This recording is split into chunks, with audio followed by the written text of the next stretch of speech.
secrets off and work. Beef's been busy, he's got plans to make you frown. It's Sunday morning chaos in this wild BroDown. Hey, check your Discord, the peppercorn's gone. Beef's on a spree and the battle's not done. Always bet on six, but the pun wars run deep. Brothers bickering loud while the mornings skip sleep.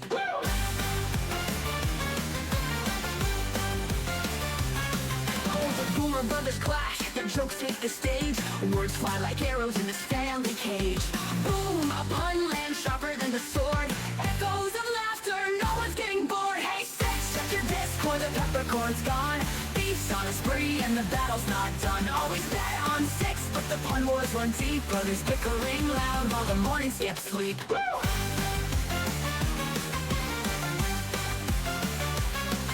The Boomer brothers clash, their jokes take the stage. Words fly like arrows in this family cage. Boom, a pun lands sharper than the sword. Echoes of laughter, no one's getting bored. Hey, six, check your Discord, the peppercorn's gone. Beef's on a spree and the battle's not done. Always bet on six, but the pun wars run deep. Brothers bickering loud while the mornings skip sleep.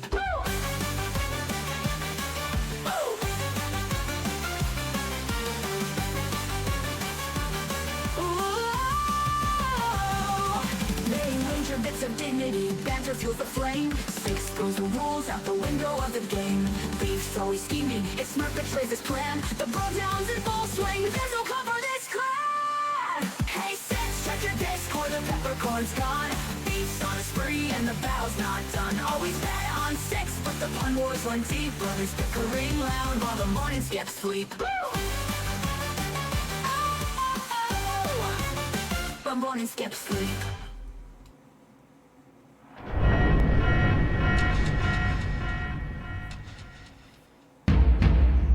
Let's fight like gentlemen.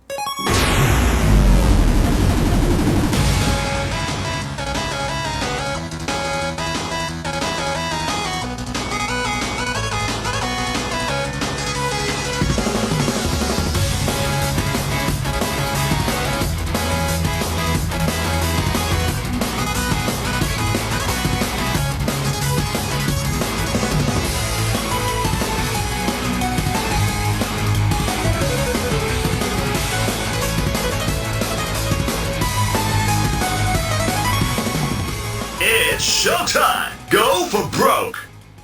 Round one, fight! How do, ladies and jerks? It is your boy, 6 2/3, back here again with another edition of the BroDown. Beef's webcam still fucked, so there's that. But yay! I am joined here today by my co-host, the Divine Bovine. He is known to you as Jeffrey Sampson. Jeffrey Sampson, you got anything you want to say to the people? Hello, Judgmental Beef here. Welcome back to the BroDown, a show which was accurately recently described to me as one brother slumming it with another brother. Yeah. Oh, there's a lot of slumming going on here. Which one's slumming with which? We'll never tell. It's me. I am the Slumdog Thousandaire over here. Like, it sucks. This Slumdog Thousandaire. Is that what you're gonna name the new show? Is that what it's gonna be? Yeah. Oh yeah. The Slumdog is I feel like Slumdog is a colloquialism that needs to be brought back. I think we need to hear more Slumdog. Yeah, more Slumdogs. More Slumdogs. Guys, I've had 4 hours of sleep. I'm very tired. It's obvious. It is readily apparent, and I can see I'm gonna need to carry the show again. Yeah, this is Beef show. Let Beef carry it. Everybody's cashing in their peppercorns. Have y'all tried peppercorns? I could use a couple lines of some peppercorns right now to spice me up this morning. Oh, well, but if you've ever tried peppercorns, just remember, apply directly to your rectum. Yeah. I could deal with the spicy Slumdog right now. Like, ooh, is that what the move is called? It's called the Spicy Slumdog? The Spicy Slumdog. That's pretty good. Good morning, chat. Nice to see you here, brother. Like, thanks for joining us. We do have a special wrestling-themed peppercorn casino today. Our segment, Beef has made the third installment of Finishing Moves Origins. So, Chet, you and you alone will enjoy that. Yeah, it's like Chet and maybe Tonio if he can find the stream. Yeah, no, for sure. Like, we got Karison up in here already, dropping in her peppercorns. Karison is more tired than I am, because Oh God, why? How? Karison may or may not, allegedly, have given up on the peppercorns. And so there is a slight side effect of insomnia that comes from when you stop the peppercorns. Why are you guys stopping the flow of spice? I'm not. Like, I'm just like getting more peppercorns inside me, please. I need more of them. Karison haven't slept all week. Yeah, she's been having real bad sleep schedule. Real bad sleep cycles. So she's cutting off the spice, and you're continuing with the spice. That does explain some of the photos that Karison sent me on Discord. Yeah, no, outside of like last night, I continue my normal sleeping routine of, oh, my head's been on a pillow for 4 seconds, time to pass out. Like, you and my wife, both, just as soon as y'all hit the pillow, it's like, okay, I'm done playing on my phone now. Night. yeah, for real. Erica, how you doing, Erica? Good morning, Erica. Haven't seen you in a minute. What's been going on in your world, Erica? Good for you to drop those peppercorns in your fanny pack. We love to see it. Like, speaking of insomnia, Beef, do you find it easy to go to sleep? Oh God, no. No, absolutely not. And it's almost entirely of my own doing because I have quotas to meet in Monopoly Go before I go. Yeah, I know. Last night you were posting in the BroDown, oh, I don't have the time to be there during Six's weekday streams. I'm like, who the fuck are you fooling? Like, I know this man spends 2 hours on Monopoly Go hunched over the toilet. He's not fooling anybody. Yeah, well, that's over the toilet. If the toilet were in the middle of the living room like my desk is, then okay, yeah, that would make sense. But that I cannot take family space for our streaming ha-has.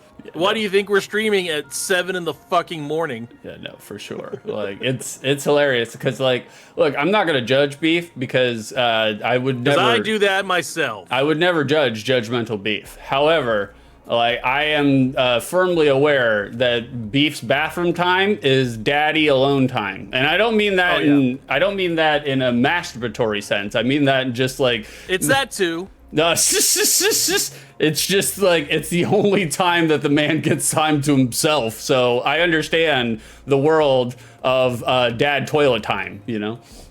Karison was saying, I thought Beef was playing Capybara Go, and I am. Let me give you the list of games that are in rotation right now as we speak that I have to finish my dailies on. Jesus. There's Monopoly Go. There's Omni Heroes, which is the big booby bot battler. Nice. There's Capybara Go, which is the smaller booby capybara battler. Hey, when you first told me Capybara Go, I was like, that's a joke. He's making that up. It's not a joke. It's a real ass fucking game. It's a real ass game, and it is minorly addicting. From the same people that make Capybara Go, Archero 2. That's fun. I'm playing Hearthstone. I've got that in there. Home Run Clash 2, and I don't even like baseball. It's like, oh, you put your thumb here and knock it out of the park. That's great. Now compete against Koreans who are cheating and better than you.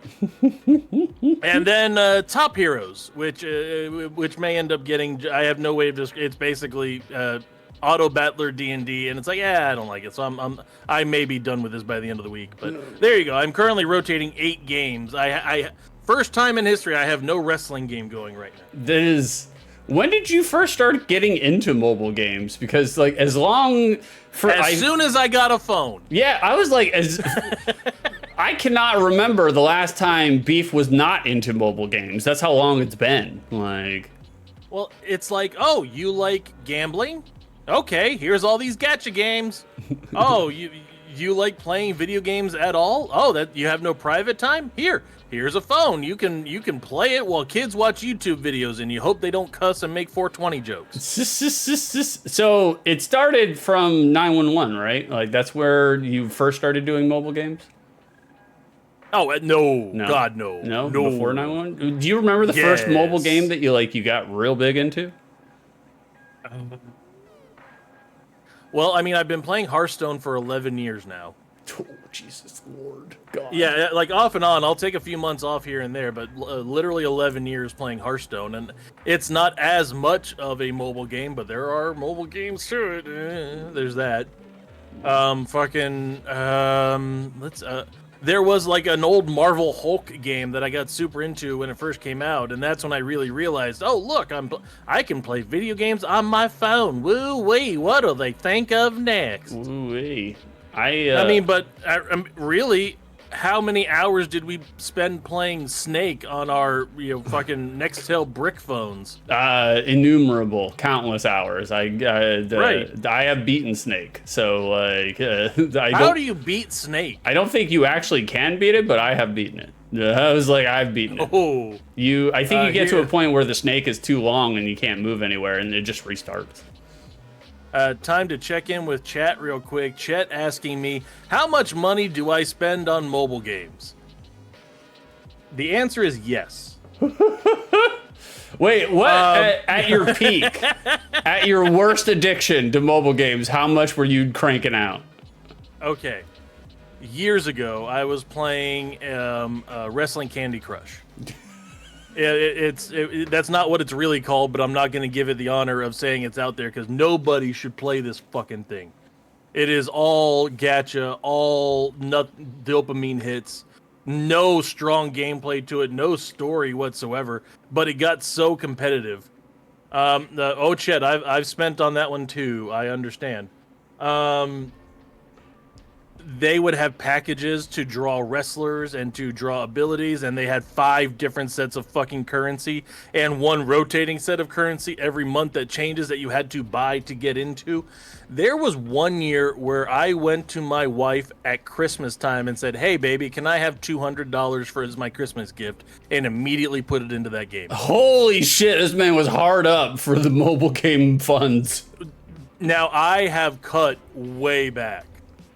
Like, I maybe will spend $25 a month total on all of my games that I'm playing. It's not bad.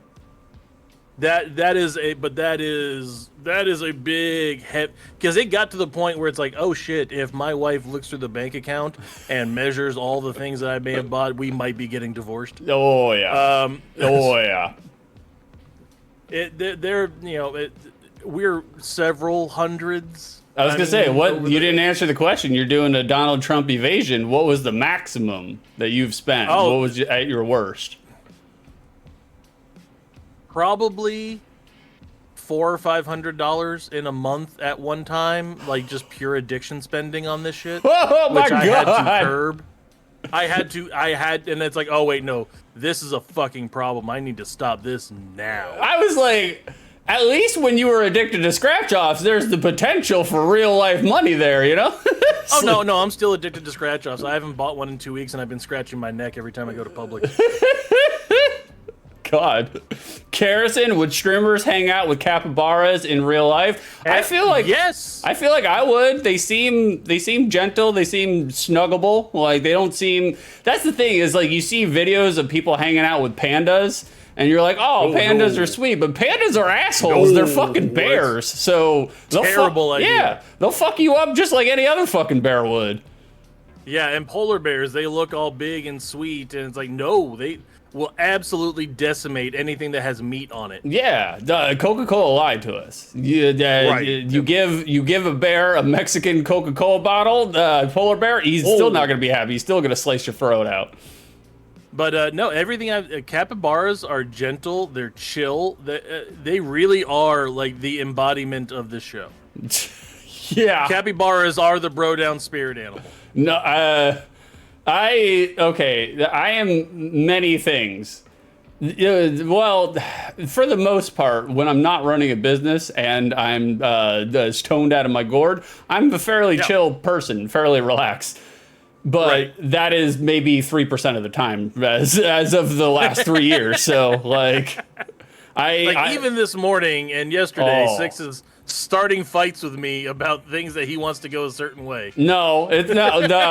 Beef phrases it and portrays it like a fight. It's not a goddamn fight. I commissioned Beef to make me some graphics for the Friday Pool Biz retirement stream. By the way, guys, tune in this Friday, upcoming Friday, for the Pool Biz retirement stream. I'm going to do a pool TL about retiring and retiring from the business. We got a lot of things planned. It's going to be a very good time. You guys should all join. Like, I haven't figured out the actual time yet, but I'll get back to you. Just stay tuned.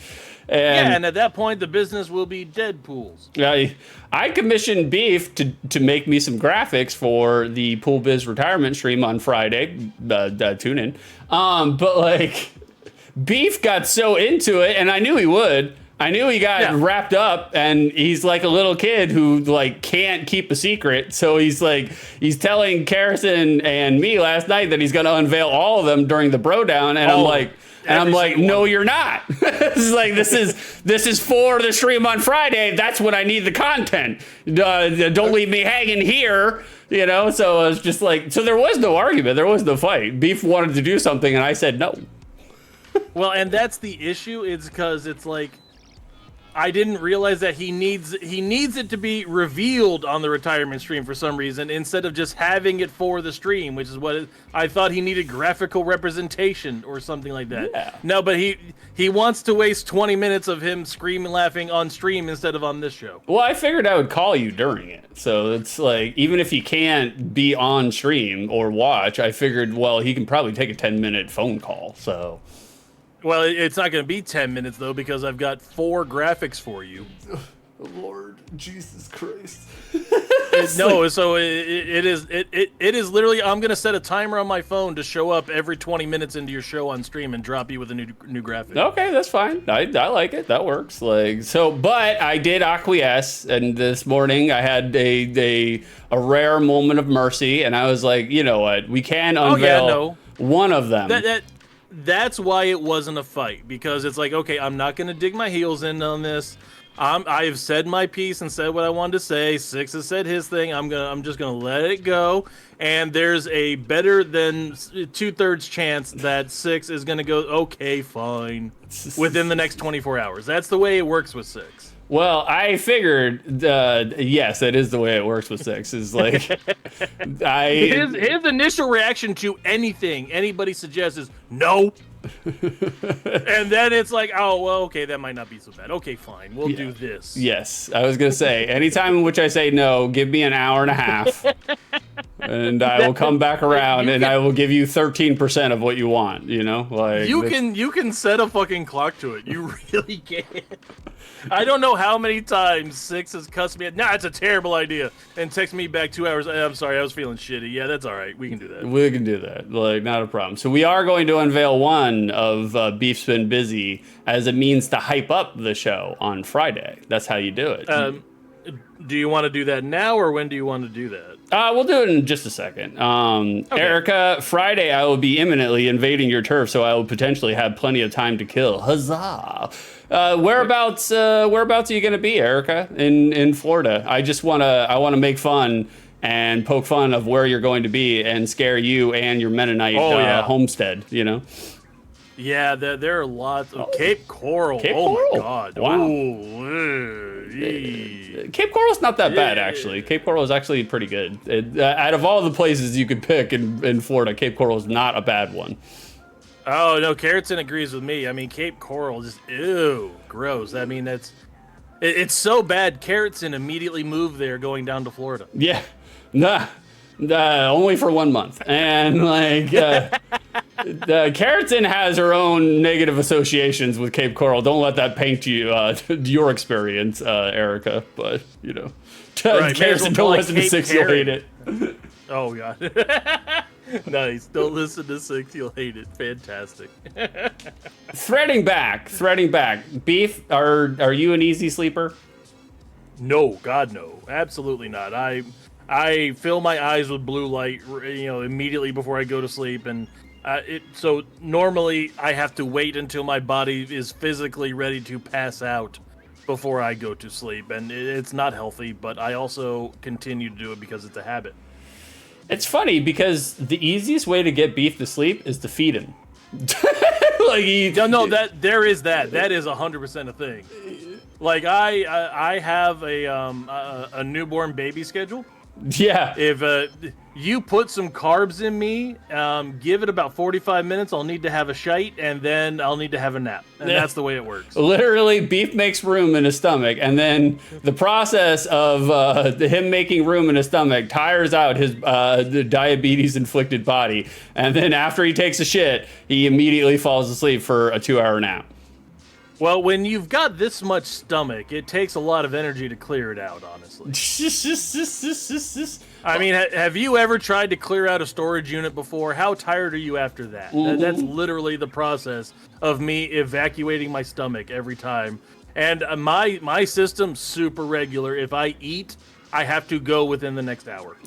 It's like, why we're clearing out the storage facility, and it's just like, why is there a cardboard box full of cabbage heads in here? Like, they're untouched, unmarred. I don't understand. Like, I don't understand. Who keeps 3 bicycles with 1 wheel? How does that work? Kerrison, but that's how I feel about all of Florida, so you probably shouldn't listen to me either. I mean, look, Florida's a shithole. It's like, Yes. it is. Like, look, if you're a tourist and you've never been here before, it's probably cool the first time you've been here. But if you live here, it's an absolute nightmare landscape, all right? It's not a great place to be. Is. It doesn't help that politics have completely fucked it too. Oh, yeah. Oh, God. I mean, that doesn't help anything, and it's literally what Florida has become. Yeah. And man, it's just not good. Well, at least it's not as bad as that hellscape South Carolina, which new article I just read this morning. Most banned books in America. Congratulations, South Carolina, you're doing it. Good job. That's okay. Nobody reads anymore anyway, so it's fine. Yeah, not like Six was ever thinking about maybe moving to South Carolina for some stupid reason. No, I did. I wanted to feel the northern humidity. I got enough of the southern humidity, so now I have to go a little bit more north to get more humidity. Like, and the funny thing is, the more north you go in the area, the more southern it becomes. yeah, basically, yeah. Florida is, we do constitute Florida as southern. That's right. You do constipate Florida as southern. You're right. Definitely. Yeah, that is correct. Yeah. Like, Yep. but Erica, we've been there before. Mom would rather be on Sanibel Island, but they don't have much in the way of wheelchair accessible houses, so we got to be on the mainland. Oh yeah, traveling with my somehow obviously Christian family is the only way my obviously queer ass would go to Florida these days. I mean, it is protection. It is like having a +1 shield for you, 100%. Mm-hmm. Like Sanibel, I haven't been to Sanibel Island in like 15 years. It was cool when I went 15 years ago. I can't speak for it now though. Was it really? I mean, what's cool about it? I agree. I rescind my comment. Nothing cool about it whatsoever. It's where dirt meets water. You know, that's basically it.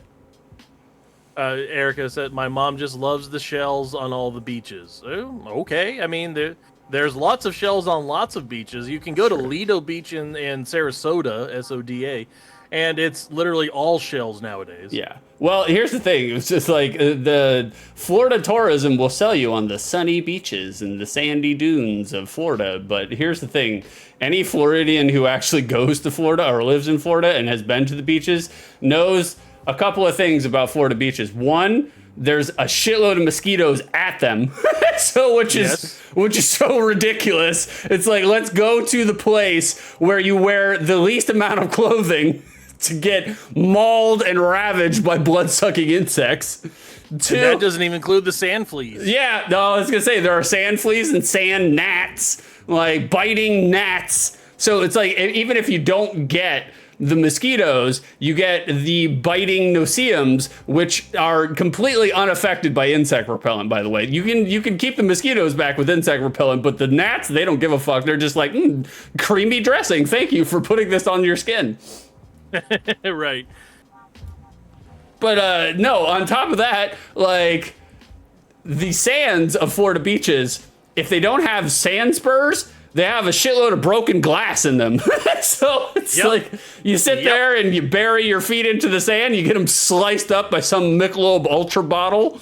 Like, Yeah, that's something that they don't tell you in all the propaganda about Florida beaches. Sunny skies, sandy beaches, broken glass, discarded needles, Yeah. dirty diapers. Yeah, it's gross, man. Florida's not great. It's just not great all the way around. Don't buy the hype. Don't believe the hype. But threading back. We're threading back to the topic that we were originally on. We're threading back so much we're knitting a sweater today. Yeah. Oh, yeah. Definitely. Hopefully it goes over my face and smothers me. Like, Mom had said when we were babies. When we were absolute babies. So Mouth Alpha. Okay. Mouth Alpha. Beef is the eldest. Beef is older than me. And like Right. when we were babies, Mom said that Beef was the absolute perfect baby. Mom said that Beef, you could put Beef down in the crib at any point in the day. Beef immediately falls asleep for 16 hours a day. She said that when she would try to put me down, I would fall asleep for 43 minutes, and then I would be a screaming, crying, shriveling mess for the rest of the day. Resisted sleep, resisted existence, was mad over the fact that I was ejected from the void into this body. That checks out. Also, you were a very picky eater. Oh, God, yeah. So I ate and went for a nap, just like now. Yeah. You ate and you hated eating. Yeah, So oh, you were pent up with the anger and the frustration. Yes. Oh, yeah. Big time. I was quite upset over the fact that I had to exist in this world. And so sustenance and nutrition, I'm just like, nope, I didn't ask for any of this. I want what takes me out, which would be starvation and lack of nutrients. And I've been trying to do that for the last couple of decades. We've noticed you with your full tofu diet. Yeah, I've noticed. It's like, oh my God, dude. What? Just not eat. Just don't eat at that point. So, Chad, do you guys suffer from insomnia? And when you do suffer from insomnia, do you have any remedies? Is there anything that you do to go to sleep? Is there anything that makes sleep easier for you? No, none of it works. I literally take a melatonin pill every single night before bed. And when I'm up at 2 a.m, I'm like looking at my stomach going, you fucking did this. It's not working. You gave us intolerance to anything that I put down my gullet. It's your fucking fault. I've never seen this side of Beef before, where he's sitting here and lecturing and admonishing his stomach before. I've never seen this side of Beef. Oh yeah, gunt talk. That's what we need here more often. Gunt talk. Right. I do not really have much of a remedy for insomnia. I don't get it as much as I used to. I used to have middle insomnia real fucking bad, like terribly bad, super, super bad, where I would fall asleep in the first like 3 seconds, but I would fall asleep for 2 hours and 30 minutes and then wake up and be completely wide ass awake and can't go back to sleep. But my wife's ears are burning. She just came downstairs. She heard that we were talking about falling asleep immediately in bed and how much it pisses me off. Why, Danica? Not. Oh, I'm sorry. the Dockster. Mrs. Beef completely passes out as soon as she gets home. Yes, Mrs. If she will sit still watching television shows for 8 minutes and be done. Like, she will literally be curled up and sleeping in the recliner half the time. Yeah. And wake up being, oh, the show's over? Yeah. It's like I feel like the only bridge for insomnia, the only cure for insomnia that ever worked for me was taking a NyQuil, a liquid gel NyQuil, 2 hours before I go to sleep. And that usually knocks me out and keeps me asleep. The only other remedy I've had when I've had like restless nights is like, I'll get up and go crank off a Ghost. And then that's basically it. And it does help. Usually within 20 minutes after I crank off a Ghost, I usually fall asleep after, if I'm having a hard time. Sometimes that'll work. I've tried it before, but it also gets my brain up and going. It's like, oh, it's fun time again, right? Yeah, let's do time. Well, get your phone out. Time to get more dailies. Get more dailies. I'll take a warm. One thing that sometimes that decently reliably works for me is I'll go take like a nice hot shower, and kind of relax and just let the hot water run off my back or something and release the muscles and relax and everything. That's nice. And then when I get back in bed, I just lay there with the covers off and kind of air dry a little bit more. Air dry. Oh yeah, no, I mean I'll dry off with the towel, like cursory, like and then be done. And I'll just sit there and kind of let my body get cool, because I always sleep better cold than I do warm, which is the main reason I left fucking Florida. Oh yeah, definitely. So yeah, then when you taking 10, 15, 20 minutes just getting coolly air dried by your fan and the air conditioner, then when you put the blankets on, it's the most cozy experience ever. It feels so nice. Can you die from having the blanket over your head? Can you smother and asphyxiate yourself? Is that a physical possible thing? Like, well, from all the people that I've tried it against and how many times it's been successful, no. Hey, what's going on, Turnips? Good to see you here, brother. Glad you could join us. You were supporting Karason's stream earlier in the week. By all means, guys, hold on. I have to switch back over here and get rid of Beef's webcam. We're still having webcam issues. Still having webcam issues. No, you're still having webcam issues. Yeah, I'm still having webcam issues, without a doubt. You, like I keep saying it, man, you with this Mar from Home Alone 2 jank-ass setup that you got to try and dig yourself out of the basement. Yes. It's all going to topple down at any moment. It's already toppling down. It's like nothing has changed in that regard. Like, hey, there he is. Vicer, good to see you, buddy. By all means, guys, Karason did a fantastic stream of Pokemon the other day. She was like, I'm just gonna stream for 60 minutes just to see how I feel. Stream for 4.5 hours. So, that's how it works. Like, every time. Six should have warned her. I can't tell you how many times Six has been like, oh, we're going to have a good hour and a half stream. In and out, 4 hours later. Yeah. Still streaming. Oh, yeah. Hasn't even gotten to the 4th game yet. No, indeed. Like, without a doubt. Like, Karason is on Tuesday this week, April 1st. Karason has something special planned. She has not really divulged very much to me about what it is. She is going to be streaming on this account Tuesday. Is that why she bought the inflatable gator? She's finally going to bust out the oil-filled kiddie pool and do jumping jacks. Yeah, that's right. Bathtub stream. The hot grease. She's using the recycled bacon grease out of the deep air fryer, which is it's kind of weird. I told her that I don't know if that's the right way to go about it, baby, but she's like, no, that's what people like. They like scalding skin. All the dirty oil from the Taco Bell fries we were talking about last week is what's going to be used for Karason's stream on April 1st. Oh, yeah, definitely. Oh, who'd you ban, Beef? You banned somebody. Gentle Flake? Yeah, Gentle Flake. They came in offering cheap viewers. I can't tell you how many times we've been saying we only want the most expensive-ass viewers you can get. Turnips, the problem with Tuesday being April 1st is I don't believe you. I know that. Correct. We did think about that. That we did think about the problem there, but believe us, there will be a stream on this channel Tuesday, and Karason will be behind the helm doing it, piloting it. She'll be on my channel. She literally said, you know what? I gotta ride on your coattail, Six. You're too successful. Absolute internet celebrity. It's time for me to. I can't even finish the joke. Right. Well, now that you've got me streaming on your channel and you've got your girlfriend streaming on your channel, it truly has become 6 and 2 turds. Speaking of turds, there he is. What's going on, Vicer? How are you doing, Vicey? Thanks for thanks for showing up and hanging out with us this morning, Vicer. We're very sleepy and very tired this morning.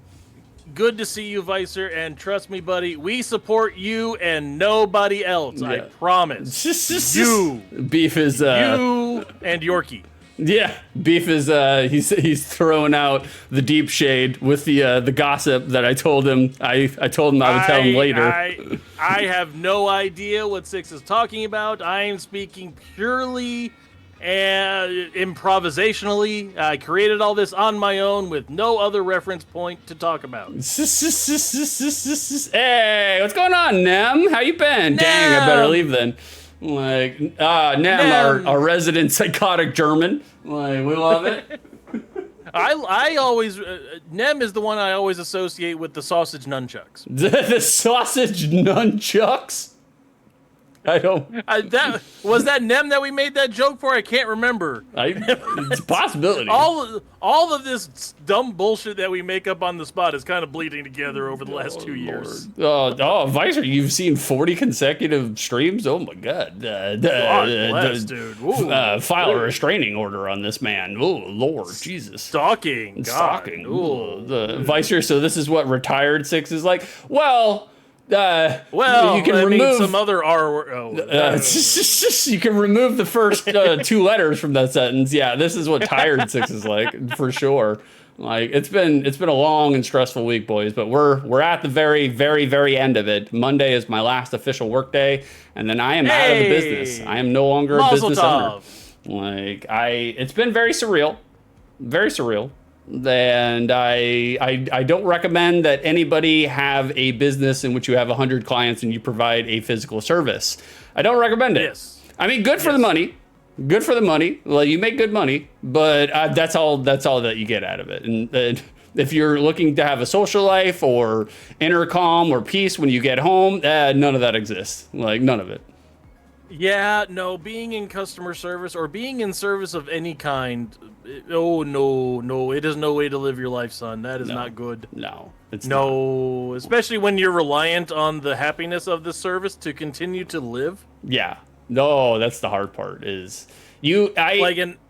And I went through 10 years living off of tips, so I'm fully aware how that shit works to an even different degree than yours. But yeah, it's. I mean, there are some people in the chat who likely know exactly what the feeling is like to rely on another human being to be your source of income. Like that is scary, because it's one, you have to, if you're like me, you have to navigate around personalities and make sure that people are happy. And some people are just never happy no matter what you do. Or you have to rely on another person's physical health. Which, that could be varying at any point in time. So it's just like, that's scary, knowing that your job security is reliant on somebody's physical health. That's why we're going into it for ourselves, boys. We're no longer going to rely on anybody else except for streaming. By the way, guys, I'm retiring. I'm going to be gainfully unemployed next week. So continue to show up, continue to throw me bits, continue to sub, continue to throw me donos, So now that Six has talked about having to go into streaming for reliance on his money, we would like to thread back around to relying on someone else for your income now that Carrotson's going to get back into nursing. Yes, exactly. She's going to be the sugar daddy of this setup. Like, I can't wait. That's absolute. So Six is going to retire from pool work on Friday and retire from streaming on the next Friday. Yeah, for sure, without a doubt. Especially like this morning, trying to get everything going, and for whatever reason, my microphone was doubling the entire time, and I have changed none of my settings. None. I love the actual physical act and process of streaming. It's super therapeutic, super entertaining, super social. I love every aspect of streaming when it comes to that. When it comes to the actual logistics and processes and the Streamlabs fucking up every single week, even when you don't touch anything, that part I absolutely hate about streaming. There's a weird, unreliable factor to all of it that I fucking hate. Well, I mean, your talent, you're not the behind-the-scenes guy. You're not the dude doing the things and pulling the strings. So you need to switch it up to where you're just the on-camera person, and you can tap the produce her and have Carrotson do all the button pressing and the machinations of building everything. Oh Lord, I kind of can't wait for Carrotson to do a stream where everything fucks up, because it's going to happen. Like, and we make the preparations to make sure that it doesn't happen. That's why every stream that we do, you know, I hammer into her and into Beef. Do a sound check before you stream. Test everything out before you stream. Don't go into it nude and just press go live and expect everything to work, because it doesn't. So, like, it's a rites of passage to have a stream and to have everything fuck up during a stream. Like, it will make you a hardier person. It will make you a person who can just roll with the punches. But goddamn, it's terrifying while it's happening.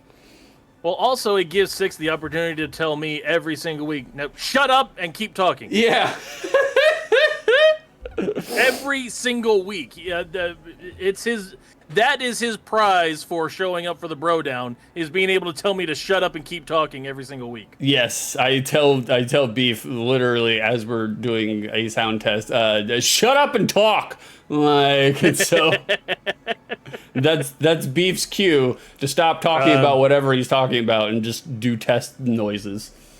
You know, Vicer had a suggestion that he threw away as a half joke, and it's like, I actually think it's a good suggestion. A mashed potato food truck would hit for me. It's not a bad idea. Like, it's not a bad and idea. who else is doing it? Fucking nobody. Yeah, that's true. And you could also you could do a little play on it and make it into like an ice cream cone, but have the ice cream cone be like a savory flavor, a savory taste, and so like give people ice cream cones of mashed potatoes. I think it would work. Right. I mean, that's not a terrible idea. You just get some basic ass meats, like just, you know, do up some taco ground beef and throw it on top of there, and bam, you got a mashed potato truck. You got a mashed potato truck. Like, what would be the name of your mashed potato truck? Let me mash. Let me mash. Ooh, that's not bad. That's right. Not bad at all. Bitches love sticks. Let me mash. Like, I would suggest Super Mash Brothers. Super Mash Brothers. It's pretty good. It's pretty good. It's I mean, the continuing adventure of Spudзio. The Kerrison, no nude streaming noted. I didn't say that. Hey, get them hits up. Jack up the girls. All right, let's bring the viewers in. Hello, I'm not against it. Like, ooh, Nem is all aboard the mashed potato food truck. Oh, okay, it's the mashed potato food truck. I thought Nem was all aboard the nude streaming. I was just like, well.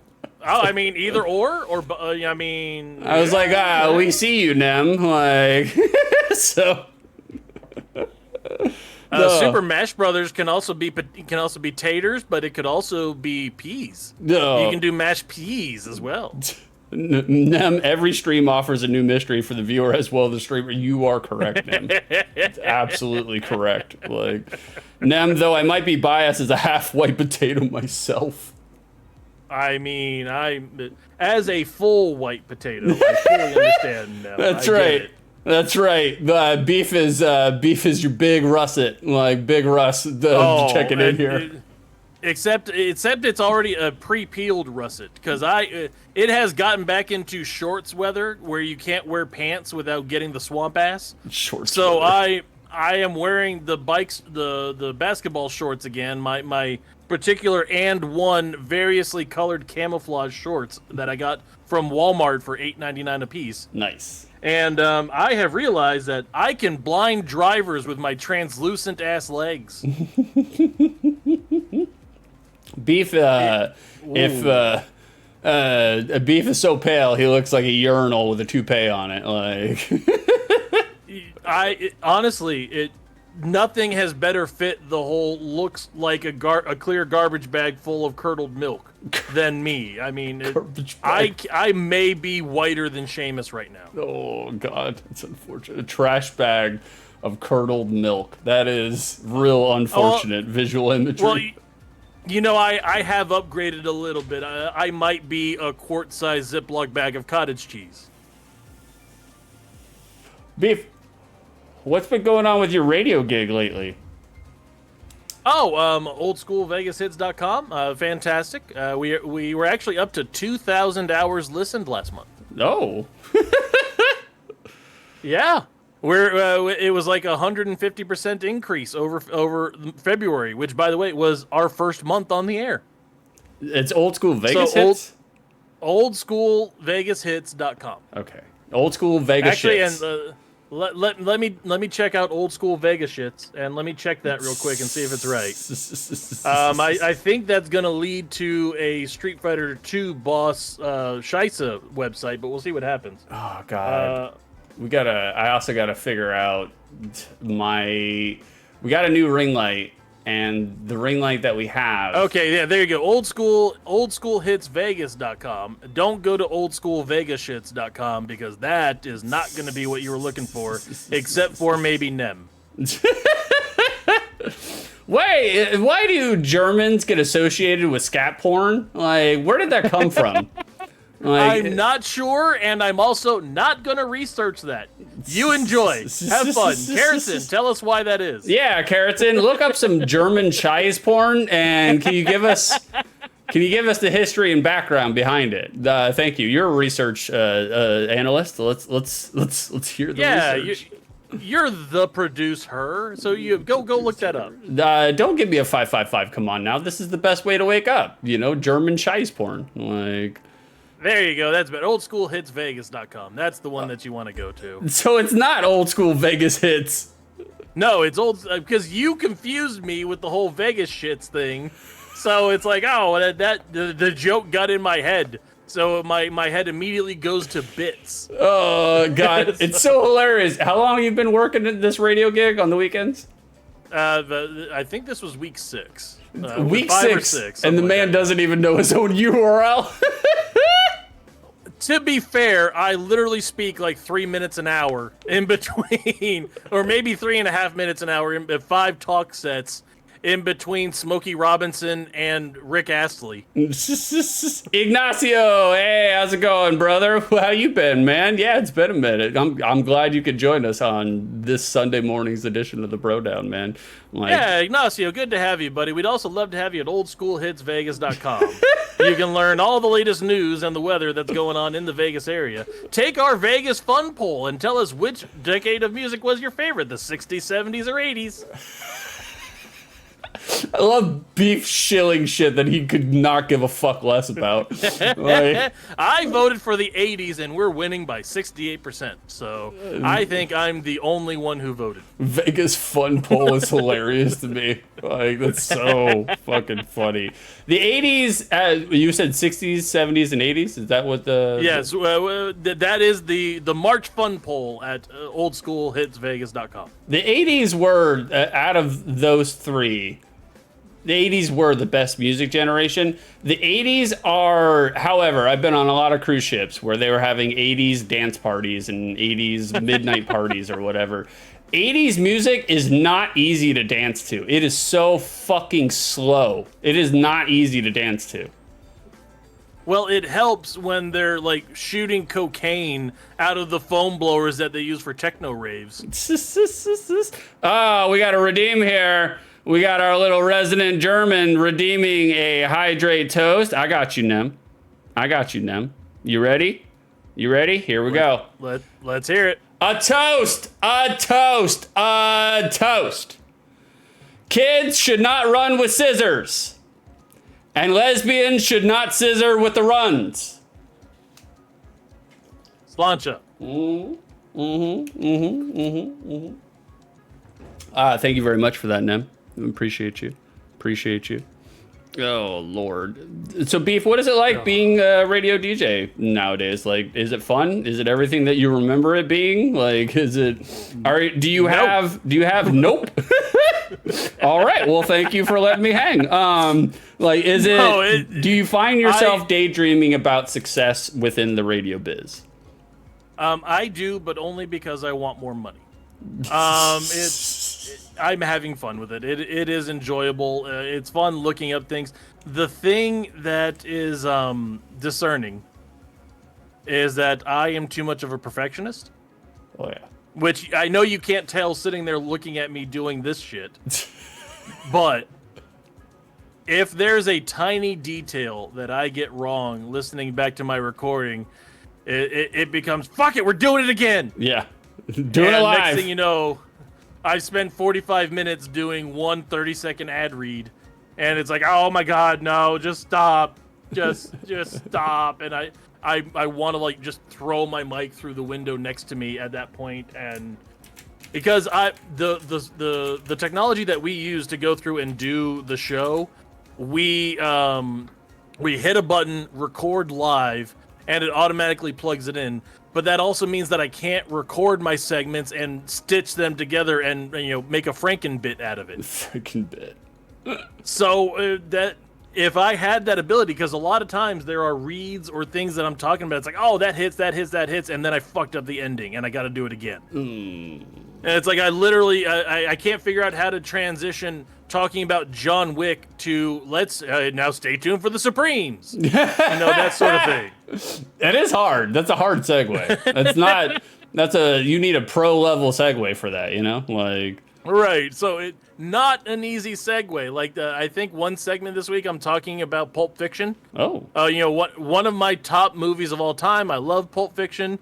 And what got me there was Neil Diamond with "Girl, You're a Woman, You'll Be a Woman Now," and it was remade by Urge Overkill for the Pulp Fiction soundtrack. So it's like, okay, I can talk about Pulp Fiction for a minute, and I would go talk about Pulp Fiction for 60 seconds, and then I would fuck up the transition because I can't figure out how to get from Pulp Fiction to Franz Jolie, and it's like, so I had to re-record that damn bit 8 times. And by the time that you're doing it on time 6, it's like, oh, that time I did it on time 3 was so good. What exactly did I say? And then you start fucking up the things that you think you said. Oh my god. And yeah. So I'm gonna give myself a heart attack for a free radio job. Here, I have a question about your radio gig. Answer it after I catch up on chat. The question is, do you get paid any sort of American currency for your radio gig on the weekends? Hold that thought.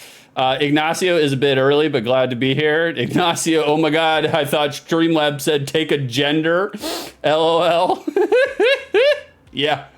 Take a gender, come to my YouTube and take a gender. There's 4 of them. It's up to you guys. We broadened out from 3 to 4. We want to be more inclusive here on 6 2/3. And by the way, Zeta, I'm sorry, brother, I didn't see you before. Like, how you doing, Zeta? Good for you to show up, man. Glad you're here. So no. No. No. I have been paid in the most American currency, and that would be radio station T-shirts. I did. My boss, he did send me a care package of old school Vegas shits T-shirts, and I do have a handful of those. He could only go up to 3X, so it fits around my waist. And we got one for we got one for each of the kids, and got one for Mrs. Beef, and got one for Mom Bison, and I think they have thrown them away at this point. That is something that probably a lot of people don't know about terrestrial radio. Although technically this isn't terrestrial radio, but you know what I'm saying. Like, right. Most radio stations, like, you stop buying clothes because you receive so many free shirts working at a radio station. As a matter of fact, I still have shirts hanging in my closet right now that are from the hippie radio station that I used to work for in Chuchanooga. Chuchanooga. Yeah, Chuchanooga, Charcuterie Anuga. And also, I've got ESPN shirts up there from when I worked at that radio station. And yeah, I think I've got probably at least 7 radio station shirts from 20 years ago. Nice. Like, oh Lord, I do want to, I will be. What real quick, what times are your radio gig on the weekends? I'm glad you asked. OldschoolVegasHits.com. You can get us on the Audiolus app at Old School Hits Vegas. You can pull us up on your phone or from the app or the Play Store. You can also get us on Alexa. Just say, Alexa, enable skill. Say, play Old School Hits Vegas. And then you can get us from any Alexa dot anywhere you want, 24/7 a day, streaming from Vegas to the world. There it is. Bada bing. Guys, go. Sorry, go ahead. OldschoolVegasHits.com. I'm there every Saturday and Sunday, 2 to 4 Pacific time. Very specific Pacific time. You're still saying your actual URL wrong though. You just said it wrong again. It's Old School Hits Vegas, but you're saying Old School Vegas Hits Vegas. Yeah, oldschoolhitsvegas.com. That's the one. I have old school Vegas shits, which may need to be a Photoshop prompt here just to get it out of my brain.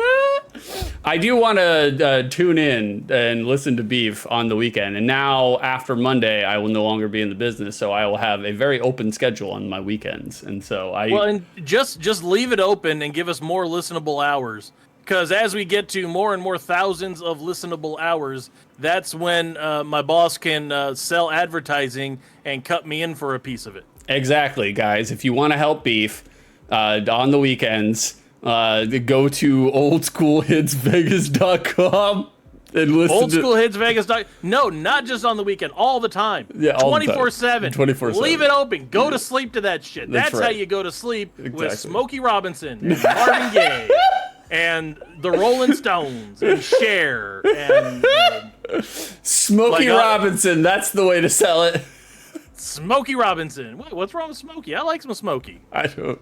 I other than the first word in his name, I can't say that I know a whole bunch about Smokey Robinson. That could be your next food truck, is a Smokey Crabinson. Yeah, it's so weird that unless you're a forest fighting bear, Smokey is a weird name to have. Like, Unless you're a forest fighting bear. Yeah. It could also, Smokey could also be the doorman for your weed closet. that's true. That's true. Like, it's like Smokey Robinson. Yeah, there you go, Ignacio. Yeah, you got it, buddy. You want to do a Beef's Been Busy? Sure. Do you want to set up why this Beef's Been Busy's been made while I send it to your Discord? Sure, exactly. This Friday, guys, by the way, like, this is a cheap plug, a cheap shill. You already heard me talking about it earlier. Monday will be my last official day owning a pool business. I am a business owner. I have been owning a business for the last 3 years and still trying to navigate being a part-time streamer. But now, after Monday, I will no longer be a business owner, and I will be a full-time streamer and a full-time YouTuber and a full-time writer. And so to celebrate that, this Friday we are going to do a Pool Biz retirement stream, and I have enlisted Beef. I originally enlisted Beef to make me just one graphic, and for the special occasion. And literally 36 seconds after I sent Beef the text, he's like, "Oh, I already got 5 ideas. I'm working on them now." It's like, holy shit. All right, my brain works on constant bit mode. There is just no way around it. My bit brain is 100% producing bits all the time. If I am fed a bit and I don't have to come up with it myself, bam, it turns on immediately, and I've got 6 or 7 different prompts ready to go.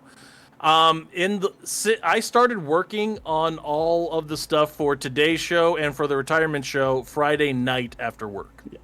Like, that span from Friday night to Saturday night, I have made you a total of 8 graphics and a video. Jesus Christ. and I'm in the middle of number 9. Wow. Beef's been busy, guys. Literally. Beef's been busy. Where's my title card? Where's my intro? All right, hold on. I'll switch back over here. We'll get rid of the camera. Ignacio, oh wow, congrats. Oh, thanks, brother. It's been a long time coming.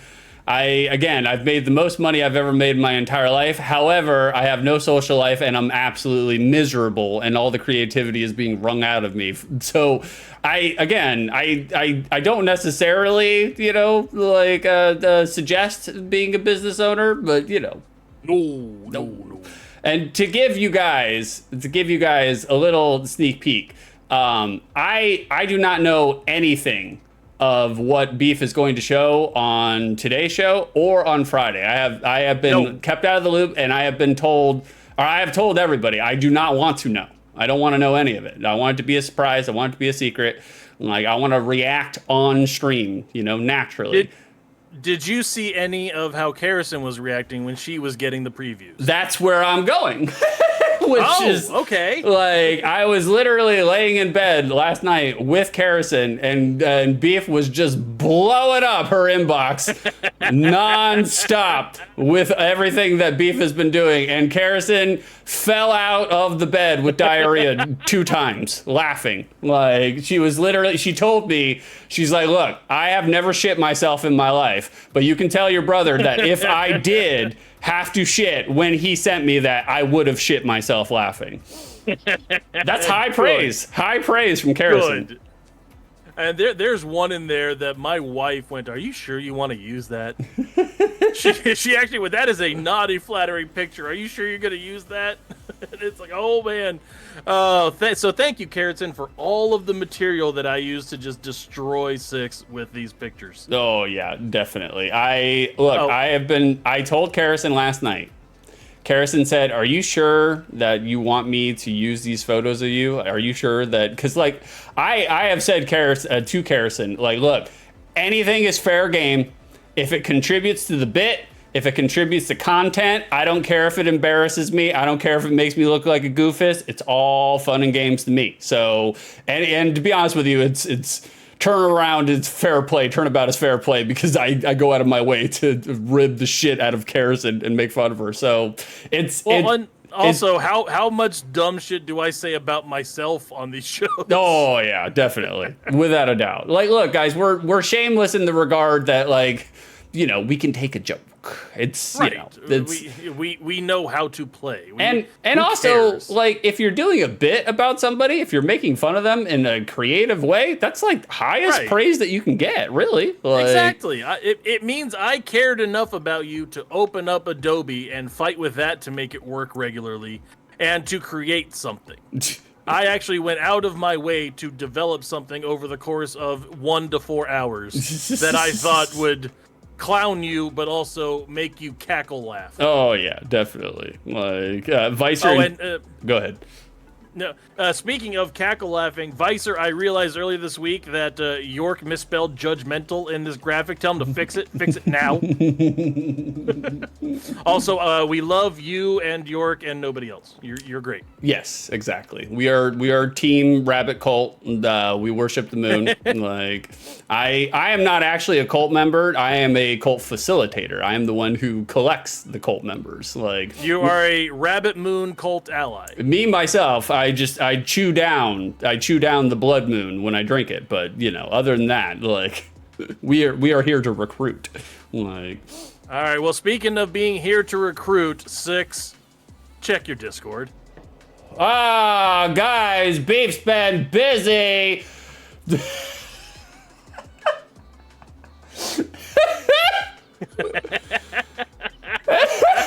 Okay. This one might take some splaining. No, I don't think it needs that much. Like it's pretty self-explanatory. Let me just we'll put this into the desktop, then we'll come over here, swing While around. Six is trying not to ruin the rest of the stream by messing around the technical stuff, this is the first image I thought of immediately when Six said, I need a retirement graphic. Done. I got you, fam. It's already in my head. I know what I'm doing. This is what Beef's been busy working. RetireMania. God damn, that's fucking funny. Oh, that's hilarious. Like, it is RetireMania. Oh, I love every minute of it. Look at that braid, beautiful.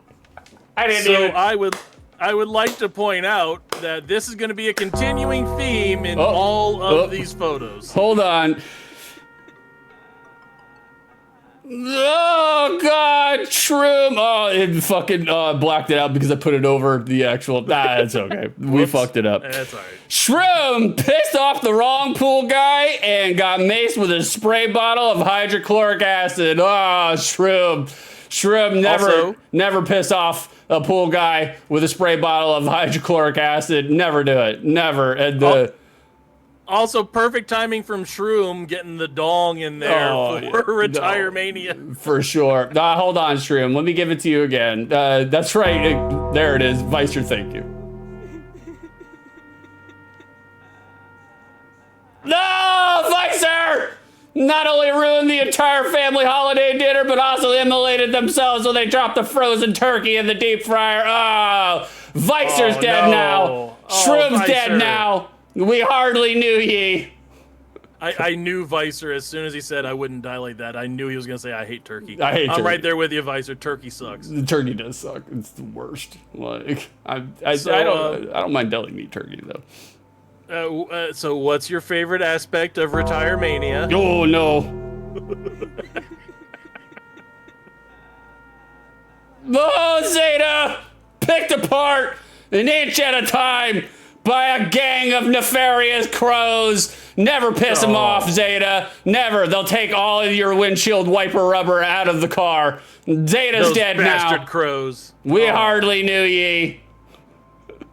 So I would like to point out that there are themes that are going to be stretching across all of these graphics. Oh, Lord.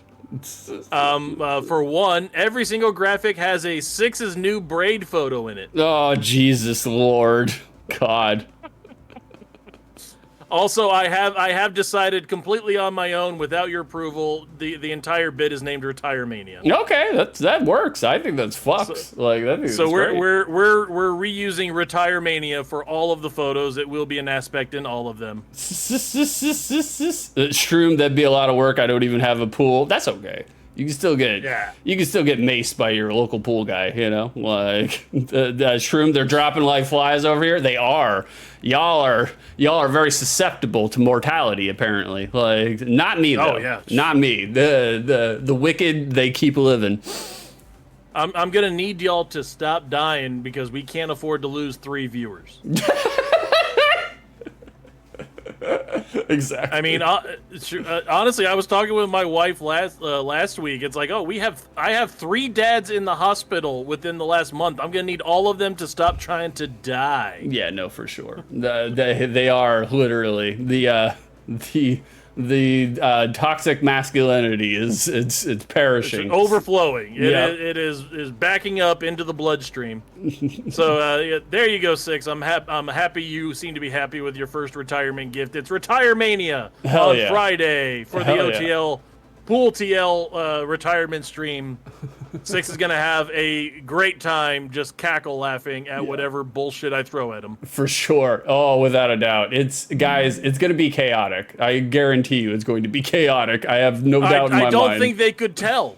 Yeah. Yeah. It's going to be a very chaotic stream. Like, because I haven't totally figured out everything that I'm going to do yet.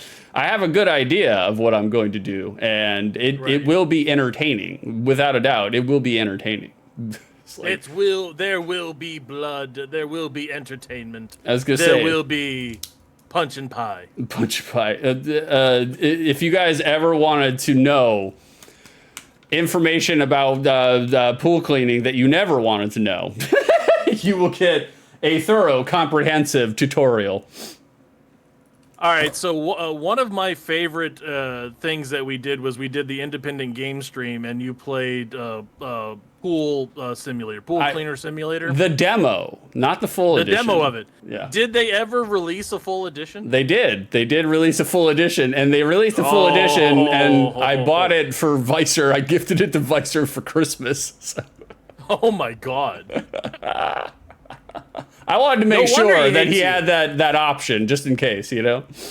Oh, jeez. So I will show up for part of the stream just long enough to see how you react to my goofy videos. Oh. I will set a phone alarm and come back every 30 minutes to give you another one. That was okay. Me and Beef long before. I think it was before the BroDown started. Was it? Or was it before the BroDown started, or was it right at the time that the BroDown started? It was. I think it was like our 4th episode, like our the full independent games episode. I think that was like, and that's also where Obese One Kenobi came from. That was that. Yeah, that same stream was that one. We did a stream in which we were just we were checking out the very cheap online Steam games that you can find on Steam that were like $5 or less, and we were just playing a smattering of them. We were doing an OTL, me and Beef. And one of the games in which we played was a demo for Pool Cleaning Simulator. And It's a first-person view game, so you're in first person, and I was struggling to find all the rubber ducks for the pool, which has nothing to do with pool cleaning, but, you know. Well, it could be that, or it could also be Jeep cleaning simulator, having to find all your rubber ducks again. Yeah, what's up with all the fucking Jeep owners having rubber ducks in their goddamn dash? I've seen it all over the place in the last year. I don't understand it. Oh, no, it's been going on for years. There actually is a story behind it, and I know what it is. Okay, well, we'll talk about it in just a second. So during me trying to find 12 goddamn ducks around this yard, it was talking about dad as a pool man and being a log cabin Republican and all this stuff. It was a hide and seek fetch quest where you got to go find 12 fucking ducks before you can clean the goddamn pool. I could only find like 8 of them. I was getting frustrated. And Beef, he was like, oh, wait, hey, no, wait, I saw one. Go back. And like, look, granted, I'm playing a first person, view game. Right. Beef is commentating a first person view game on a fucking 6-second delay. So like, that doesn't make for, so frustrating, right? I'm already frustrated over the fact that I can't find these goddamn ducks. I'm already frustrated over the fact that I'm playing a game that's forcing me to find ducks instead of playing a game about cleaning pools. And then Beef is like, no, it's at the front of the house. It's at the front of the house. You need to go to the front of the house. And I was like, okay, I'll go to the front of the house. So I go to the front of the house, and he's like, oh, it's right there. It's right. Yeah. Don't you see it? Look up. Go up. Move up a little bit. Go right. Right. Just there it is. It's right there. Look, zoom in. It's right there. Beef had a center on an American flag that was swaying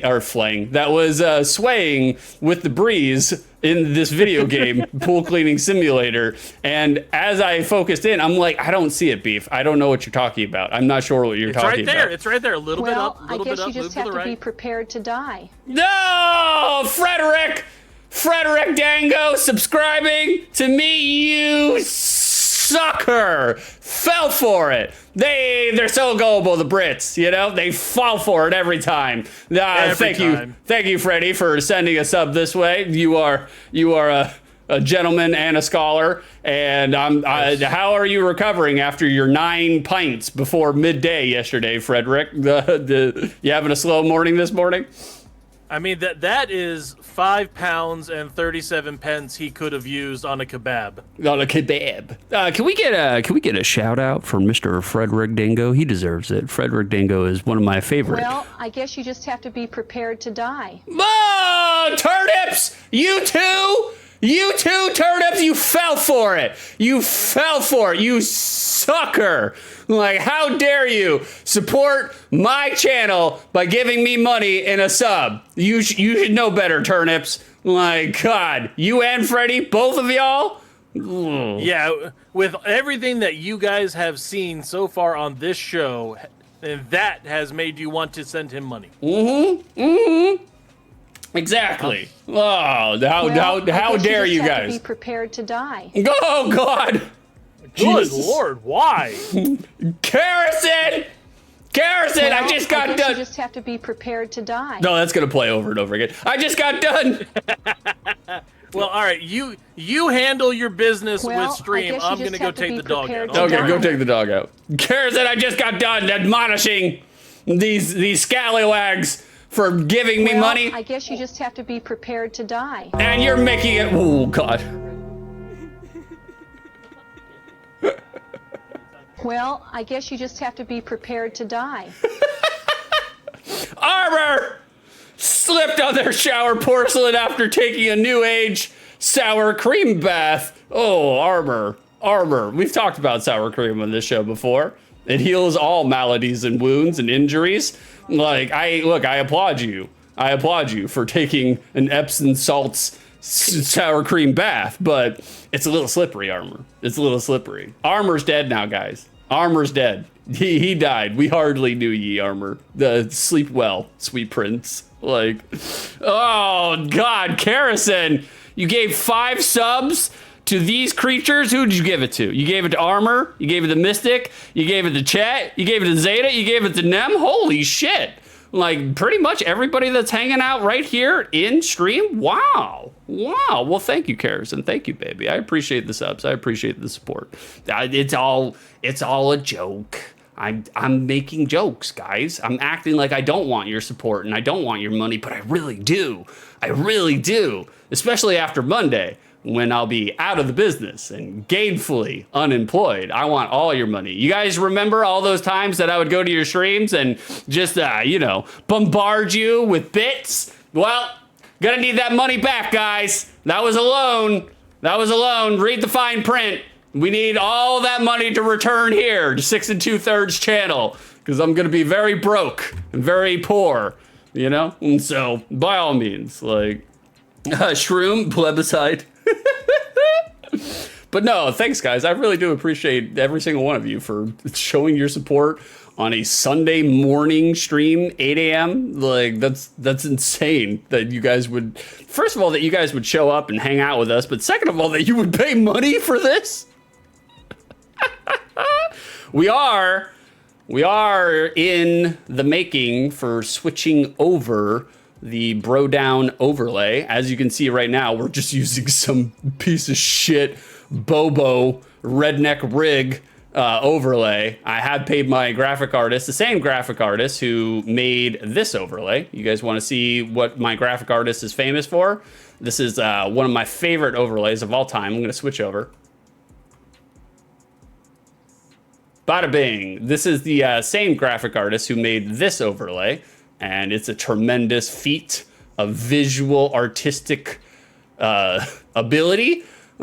Shit that I can't do. That's for goddamn sure. But stay tuned for the next couple of months when we unveil the BroDown overlay, which has been in the making for a little over a year.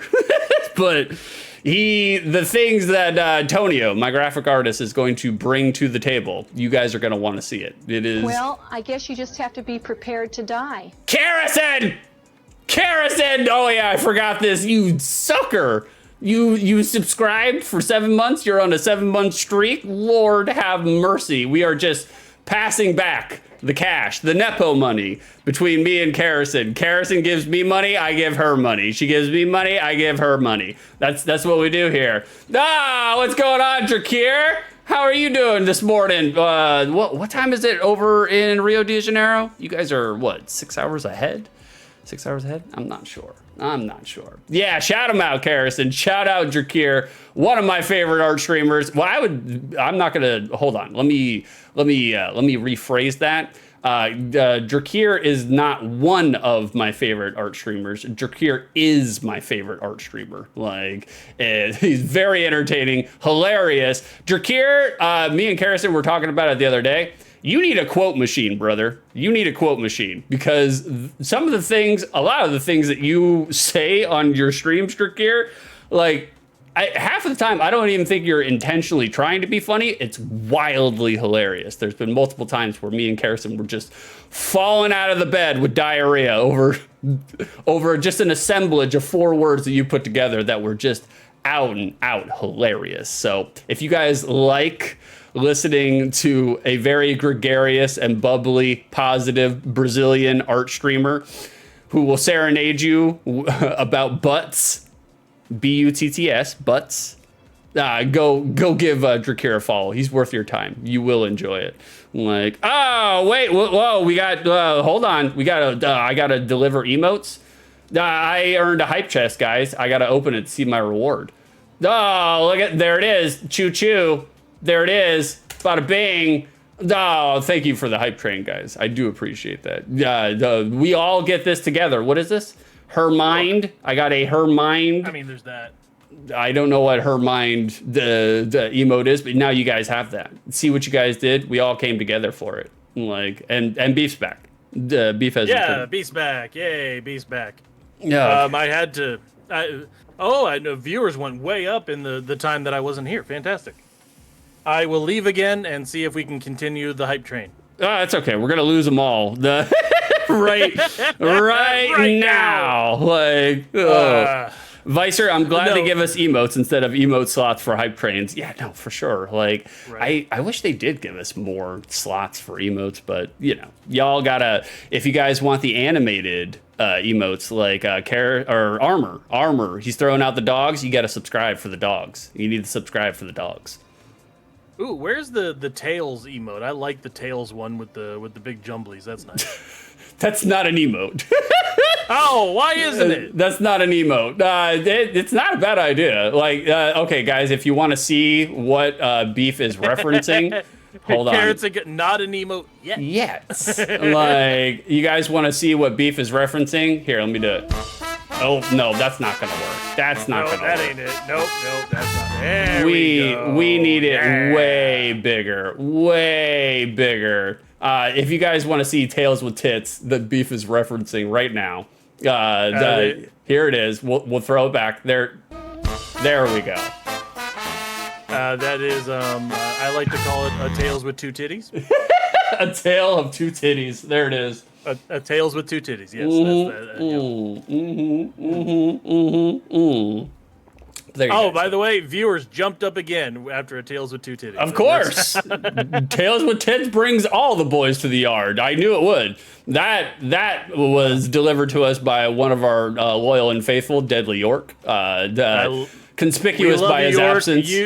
We love you, York, you and Vicer, and nobody else. Don't know what that's connected to, but you and Vicer and nobody else. You guys getting that? That's a deep cut. That's a deep cut. Beef knows what he's talking about. You guys know what Beef's talking about. Well, York and Vicer do, but Beef. Well, no, and the other party would never know. They're not here. That's true. Exactly. Like, speaking of not being here, Beef, would you like to segue into the Peppercorn Casino? Oh, how is that a segue? I don't know. I don't actually do segues. That's the joke. That's the continuing. Well, all right. joke. So real quick, I went out. I had to bring hold on. Peach out. Oh. Oh, John died from inhaling sulfuric acid fumes billowing through their AC vents from a pregnant car battery. John, Oh, you John, hate to see it. I know you've been going through some rough times. You've been going through some dry times. Every married man does. But that was no reason to impregnate the car battery. I'm sorry, John. You're dead now. John's dead now. Well, we hardly I knew guess you. you just have to be prepared Oh, to poor die. John. I'm gonna miss you, John. The funniest man on the show, without a doubt. John! 100%. John! Why? Why subscribe, John? Why? John is continuing to be the champion doorknob, the man who holds the door. Thank you, John. I appreciate you, brother. You sucker. You fell for it. So I got him because I had to bring Peach out because she's an old dog and she needs to relieve, decently regular so she doesn't do it on her dog bed in the house. Sure. And it's gotten to be a thing where she needs her CBD treats multiple times a day because she has like some hip and joint support CBD treats and she moves like shit when she doesn't have them. Well, I mean, she almost died a year ago, and we brought her back and we're forcing her to stay alive to make us feel better. Yeah, that's the do we get to see Peach today? We've never seen Peach on camera. She does not like being picked up. Well, pick her up. She does not like being picked up at Pick all. her Also, up! she's deaf. She's also deaf now, so she has no idea what's going on. Oh, poor Peach.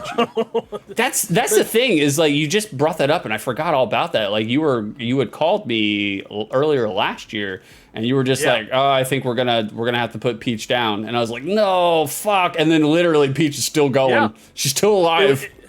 It was May of last year. She was in late stage renal failure, was shitting blood, and we ran her to the doggy ER.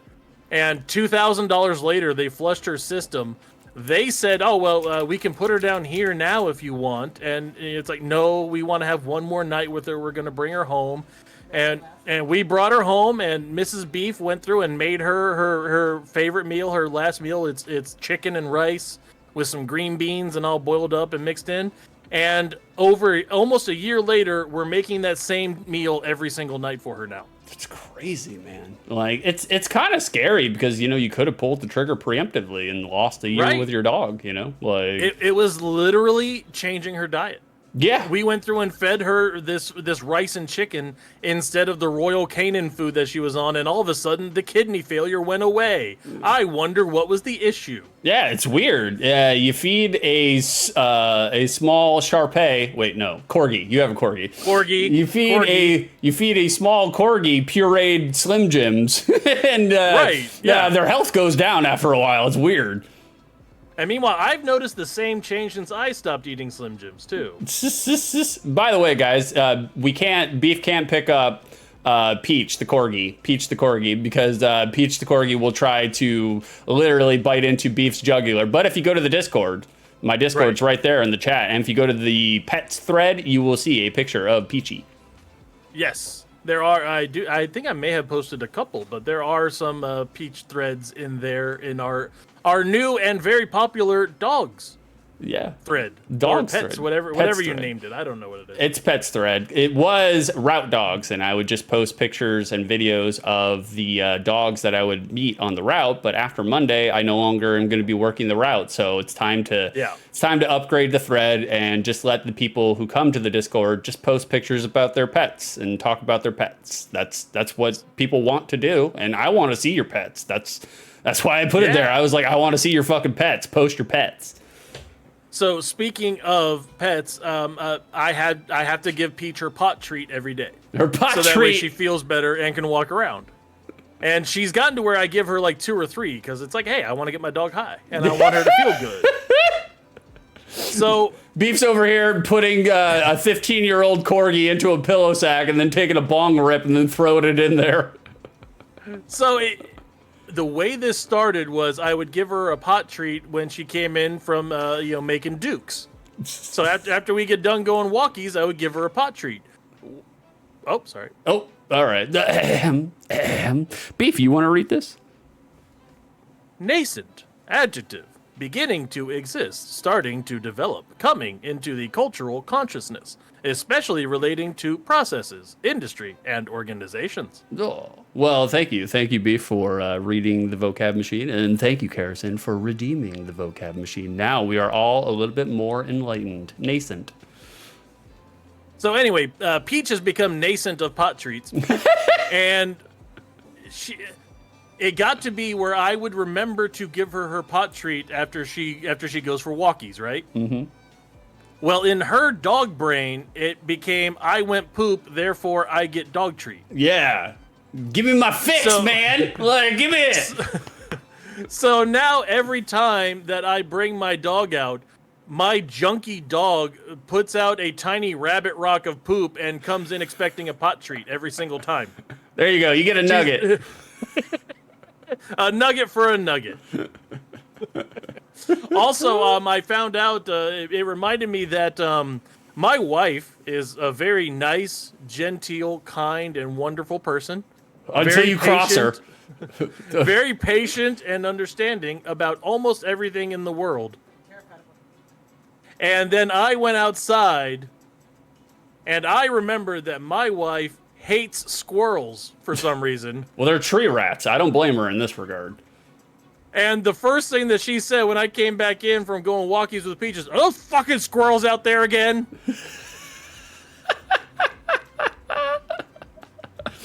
She doesn't cuss. She's gentle and nice to everything. But apparently they screw with the bird feeders out there and the garden, and we don't like birds neither. So, I mean, why do we have these? It's hilarious because, like, I love Mrs. Beef. I think Mrs. Beef is great. Beef definitely found the one for him. Let's put it that way. Oh, yeah, no, 100%. They 100%. They definitely play off of each other very, very well. Mrs. Beef is also a woman that I would not tussle with. I'm not saying I'm afraid of my sister-in-law, but if it came down to it and she had full-blooded 100% Italian anger going on, oh Lord, I would leave the room. It's like, I'm getting the fuck out of here. Mrs. Beef is equal parts Italian, British, and redneck. The redneck comes from her dad's side of the family. And yeah, entirely. When I moved down to Syrup Soda to be with her, she grabbed my Lazy Boy recliner from the moving truck and deadlift that German suplex that shit into the house, just walking with it. Yeah, no, And for real. Uncle Robert, who has never approved of a single thing in his entire fucking life, looked at me and goes, "That's a keeper there, son." Oh yeah, definitely. Well, Lord, like, look, I am 142 pounds dripping wet with a brick in my pocket.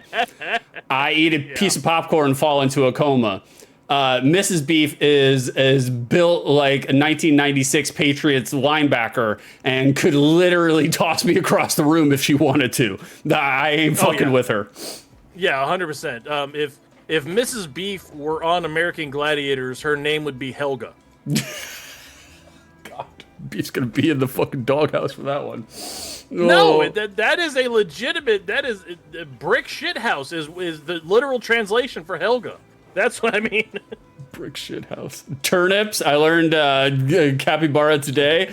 Also during this stream, thought it was a llama. Learning words. That's what we're here for. Turnips. We're here for all the education on all of my streams. By the way, guys, Monday I'm doing an Outside the Lens. We're doing a Super NES Outside the Lens. We're taking a look at Tin Star, Packy and Marlin, an edutainment game about diabetes. That's gonna be Oh God.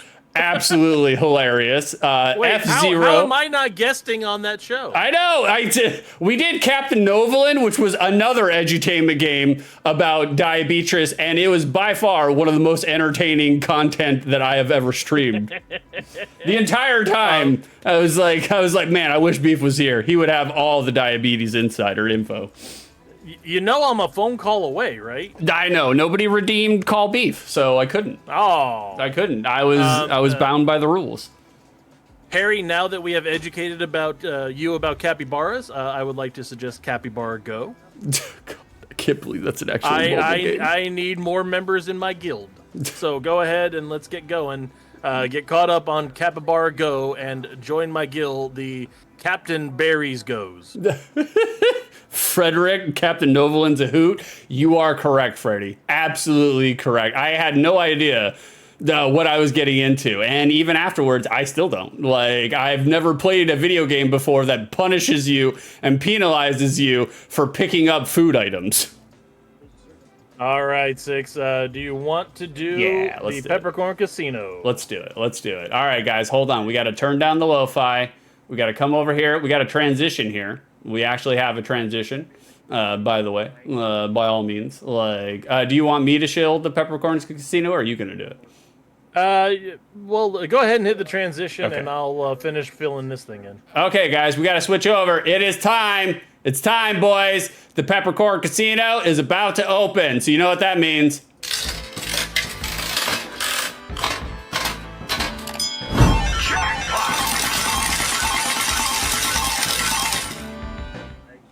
That's right, ladies and jerks. Beeferificus has opened the Peppercorn Casino. Cast your bets. Belly up to the bar. Gamble channel points to win channel points. Beef, you want to explain how you usually do the Peppercorn Casino? That's right. Place your bets. Place your bets. We are into the Peppercorn Casino. Hold on, I've got an ad for Minecraft that popped up here because nobody gifted me a sub. Thanks. There you go. Get him, Beef. Get Kerosene. It's the Peppercorn Casino, guys. Do we have that? Do you have that graphic? Throw in the. Oh yeah, that's right. I should. Yeah. I was about to say we need our graphic. There we go. There you go. We got a graphic. There it is. All right, the Peppercorn Casino. You guys bet your channel points. We will go through and make some farce of a quiz competition. Hold on, wait, where do I? Damn it! Now I didn't even bet. How do I go through and bet? Where is this shit I guess at? you just Hey, have I to got be a prepared sub! to Yay! No, Kerosene gifting Beef a sub. He's on the show. He doesn't need it. You need to save your money. Why are you throwing it away? No, that's false. I do need it because I'm tired of these friggin' ads. I don't want to do any of that shit. Nah, I don't blame him in that regard. Damn it, it's not letting me bet in the Peppercorn Casino. How do I do this now? Why is it not here? Now I'm frustrated. You probably can't bet because you're the one who's making it? I don't know. No, I can bet. I've literally bet every single time. Yeah, I don't know. Twitch has done some weird shit in the last week, so they probably changed something and now you can't actually interact with it. I figured it out. Okay. So here's how this is going to work, guys. You can Okay. bet on exactly 6, less than 6, or more than 6.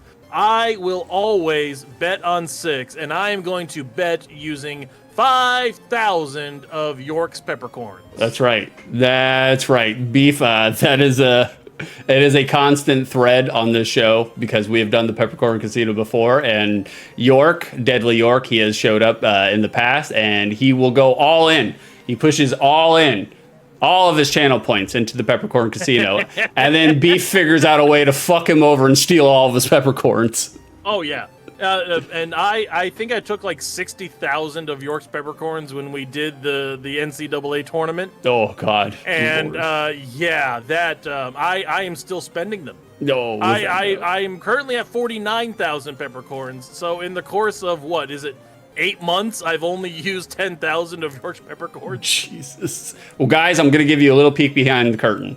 You're going to want to play the Peppercorn Casino anytime in which we do it on stream. There are 2 reasons for that. One, you're going to want to redeem your daily peppercorn check-in, your daily peppercorn reward, because that's going towards a currency. You're collecting a currency that you're going to use for future redeems, and you're going to want to collect and stockpile your channel points that you normally receive for interacting with the stream and being here, because in the next couple of months, we're going to do a full rollout of 6 being a serious streamer. We have all sorts of new dangling keys for you kids to play with. You're gonna need them.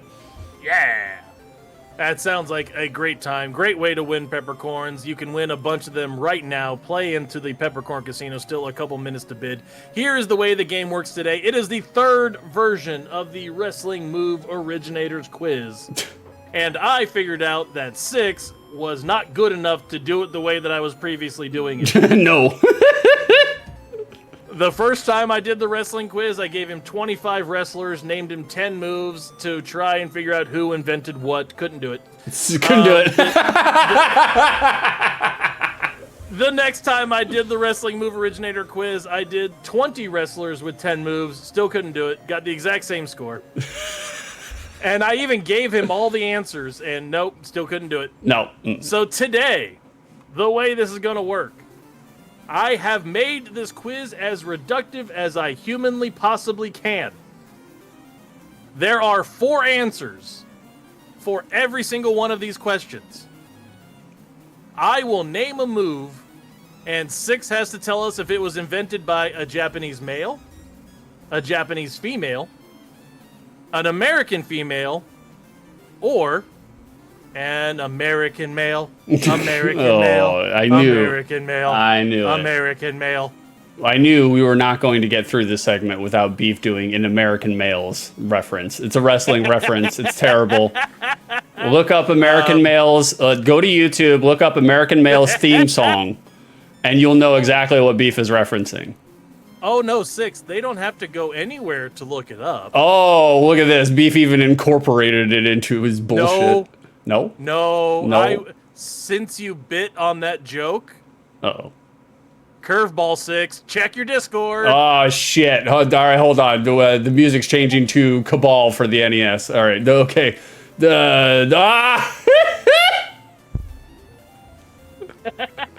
That's so terrible. That's so terrible. I look like I belong directly in that clothing wear. Oh, God. See, guys, this is why you want to go to the Discord. This is why you want to be in the Discord. I'm not saying, I'm just saying this is why you want to be in the Discord for these purposes and these purposes alone.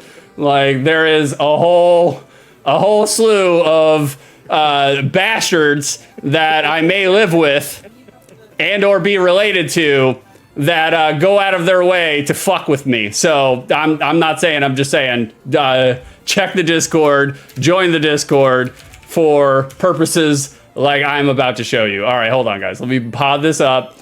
The Beef's been busy, and this is what Beef is referencing. If you want to give the background context for what we're looking at here. The American fails. American fails. God damn, this is fucking terrible. Nope, Lord. I think this is better with zero context. I think that's the way to go with this. All right, there you go. Beef's been busy. No. Made us a new graphic. Back in the early 90s, there was a WCW tag team named the American Males, and their entire theme song was basically just some random patriotic rock bit with American Males, over and over and over again. And it was Marcus Alexander Bagwell before he became Buff Daddy, No. and then Scotty Riggs before he became nobody. And, No, he became a Karaba's mid manager. Give him credit. no, he was also an escort person now, so I mean, good for him. You know, taking care of them old ladies to get his sugar mama fix. And so now, since I knew that my brain immediately went to, okay, American female, and my head immediately started going, American males, because I'm wrestling autistic. Of course. So I went, if Six bites on this joke, I need to have some representation of what the American males were, because nobody remembers them outside of me and him. And then I thought, oh, wait. Representation, me and him, American males. We're the American fails. And there we go. Once again, Six's favorite photo of himself, the Steven Tyler. Oh, it's terrible. It's no good, man. It's no good. Guys, before we start the Peppercorn Casino, I have to do a brief pizzo mezzo. While I do a brief pizzo mezzo, I'm going to corral Karison to get her in here. You just saw her on stream 2 days ago. Karison has returned back to streaming. She's great. She's wonderful. Hey, Karison. And I want Karison to come in here real quick to talk about what she is going to be doing on my channel this Tuesday. It's like April 1st, Karison is going to do a special stream on my channel here at 6 2/3. So if you like Karison's work, as you should, go give her a follow. She's beautiful and she's very entertaining, no different than me. Maybe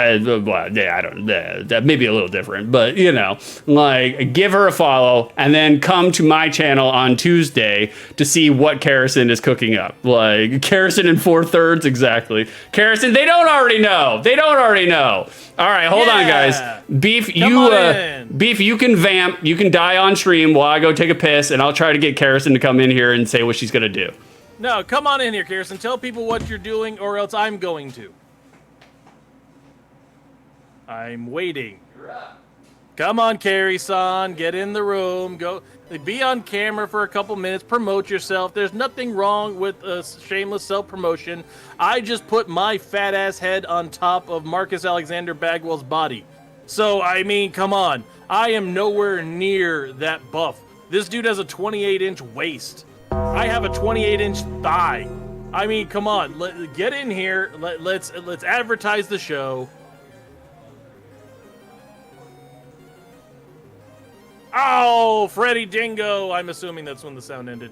We already used that one. Freddy, I'm going to have to go through and have Six send you a new death notice. Because, yeah, we pissed off the wrong pool guy, got maced with a spray bottle of hydro. These keep repeating. I don't know what Six screwed up in the system.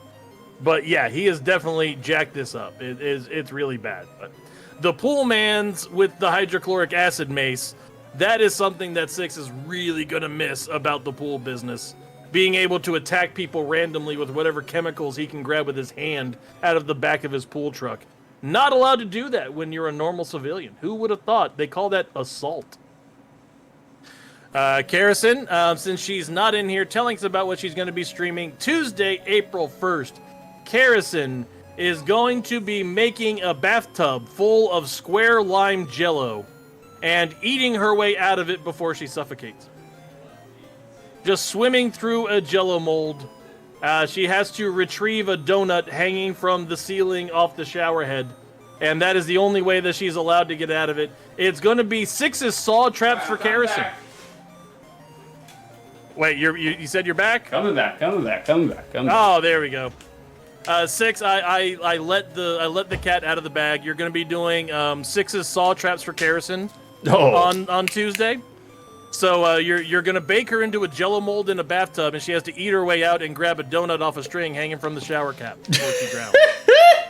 Yeah, that sounds about right. That sounds about right. Frederick, you died? No, hold on. Freddie, let me give you another one. I told Freddie we'd get him another death notice because that one we used. Yeah, we don't like repeats here. We like only new stuff. So Freddie, here you go. We're gonna do one for you. My image is on it. Fuck. Oh, Frederick!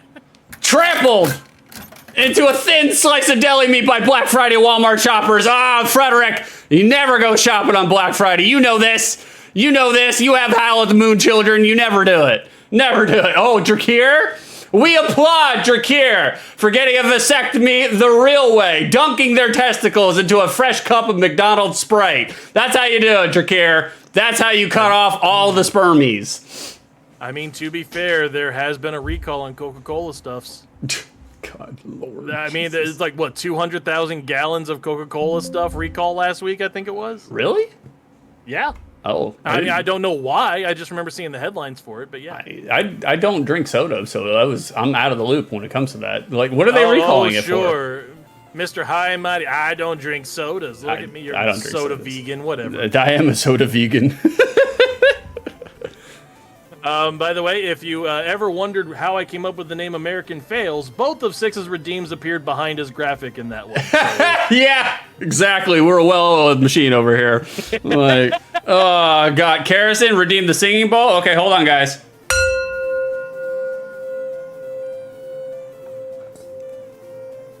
And we've reset.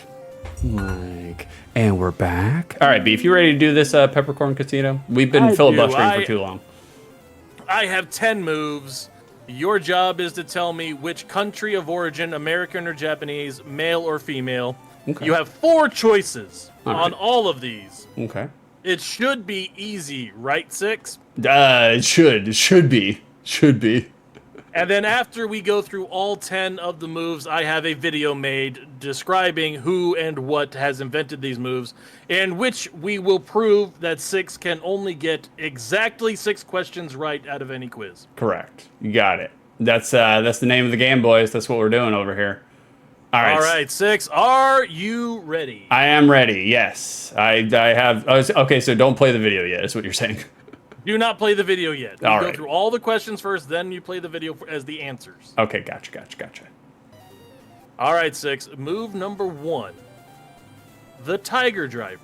The Tiger Driver. Is it a American male, American female, Japanese male, Japanese female? That's what you're saying. Correct. Okay. Tiger Driver, that's a Japanese male. Tiger Driver, Misawa? Was Misawa the one who did the Tiger Driver? I will never tell. No, you'll never tell. Okay. Until we play the video in 5 minutes. Okay. The Death Valley Driver. Oh, Death Valley Driver. Okay, Death Valley Driver, I automatically assume with Perry Saturn and Louis Spicoli, but... Good job pulling those. Wow. I'm going to say American male. American male. American male. Oh, I American knew it. male. You were singing it, so it's your fault. I mean, that's... All right, so Death Valley Driver, you ascribe to an American male. I ascribe to American male. Yes. The Cobra Clutch Suplex. Oh. Cobra Clutch Suplex. I feel like we haven't done a female yet. And... Ooh. I don't know, though. I feel like... Especially you, I mean, lately, haven't done a female. I mean, with your cold sore and everything, I get it. We went this whole fucking stream without me mentioning the fact that I've been so goddamn stressed out, and I finally get to the end of, like, one of the most stress fucking full weeks I've had in years of history. I finally get to Saturday, and I'm like, okay... This is the first Saturday in which I feel like I can relax a little bit. I don't have to do a whole bunch of stuff for the business. Don't have to do a whole bunch of stuff selling the business. Don't have to do billing. Don't have to run out to do repairs. Don't have to sell more filters. No, and I'm not on the scriptures. So I'm like, okay, I can relax. It sounds good. And then literally, I get back from Publix yesterday morning, and I'm like, man, my lip feels a little weird. I was like, I felt like there was a disturbance in the force this morning. I felt like I was a little sick. But I was like, I wasn't really sick. I was just like, I just felt like I was overly tired from the long ass week. And then I go to the mirror and there's this just giant, colossal fucking cold sore on my bottom lip. And I was just like, so now I cannot kiss my girlfriend on the lips and I cannot kiss her genitals on the lips because it's not a sexually transmitted herpes, but we don't want to fucking risk it. All right. There's no need to defile something so beautiful. Either one, the face or the bottom face, either one. Or 6 has not been spelunking in a week. Nope. I mean, it's terrible. It is terrible. Terrible. I was like, I finally have time to put the effort into my sex life beyond the 3-pump chump. And now, nope, can't do it. We're back to 3 pumps. Can't even complete his dailies. It's, it's weird. I'm going to say Japanese female. All right. Number 4 is the Flatliner. Oh, the Flatliner. That's... Okay, that has to be Chris Canyon. So I'm going to say American male. All right. And we're moving right along here. You can also describe these moves if you want or what you think they are. I could, if I had the brain power. Right. All right, the Fireman's Carry Cutter. Fireman's Carry Cutter. Yeah, like when they load him up on the shoulder, swing him around, hit the diamond cutter. Yeah. I feel like that's a Japanese female. I haven't done any American females yet. The phrasing. Only Egyptian ones. The only Egyptians. I agree. The way it should be. All right. How about the snowplow? Oh, okay, the snowplow. That's a weird delayed brainbuster. And Al Snow. I don't know if Al Snow invented it. He definitely popularized it. I'm going to say American male. We're all over the place on this one, guys. I don't think I'm going to do good on this one, to be honest with you. Spoilers, he's not. The over-the-shoulder tombstone. Over-the-shoulder tombstone. Okay. Now, this one I'm making a little bit harder because I'm giving you the description and not the name. The over-the-shoulder tombstone. It is a careful distinction because usually your normal tombstone, you're in the vertical standing 69 position. Right. Now, the over-the-shoulder tombstone position, your face is not buried in their muff. So, right. The over-the-shoulder side tombstone, right. Not like Emerald Frozen, right? Not like that's not what you're saying when you say over the shoulder tombstone. I am not telling you that at all. Okay, then I'm gonna say Japanese male. That's the giveaway. All right. Shroom 6 is hitting that broccoli cheddar a little too hard to remember the wrestling mechanics. I am, brother. It's all Gruyere and florets up there right now. All right, we got 3 left. The package pile driver. Oh, package pile driver. I feel like that's a red herring. I feel like that's to throw us off. Ooh. It's either Japanese female or American female. I'm gonna say Japanese female for package pile driver. All right, we can run with that. How about the unprettier? Oh, the unprettier, one of the dumbest fucking moves in wrestling. I fucking hate that move. It's so stupid. 1, it doesn't look good.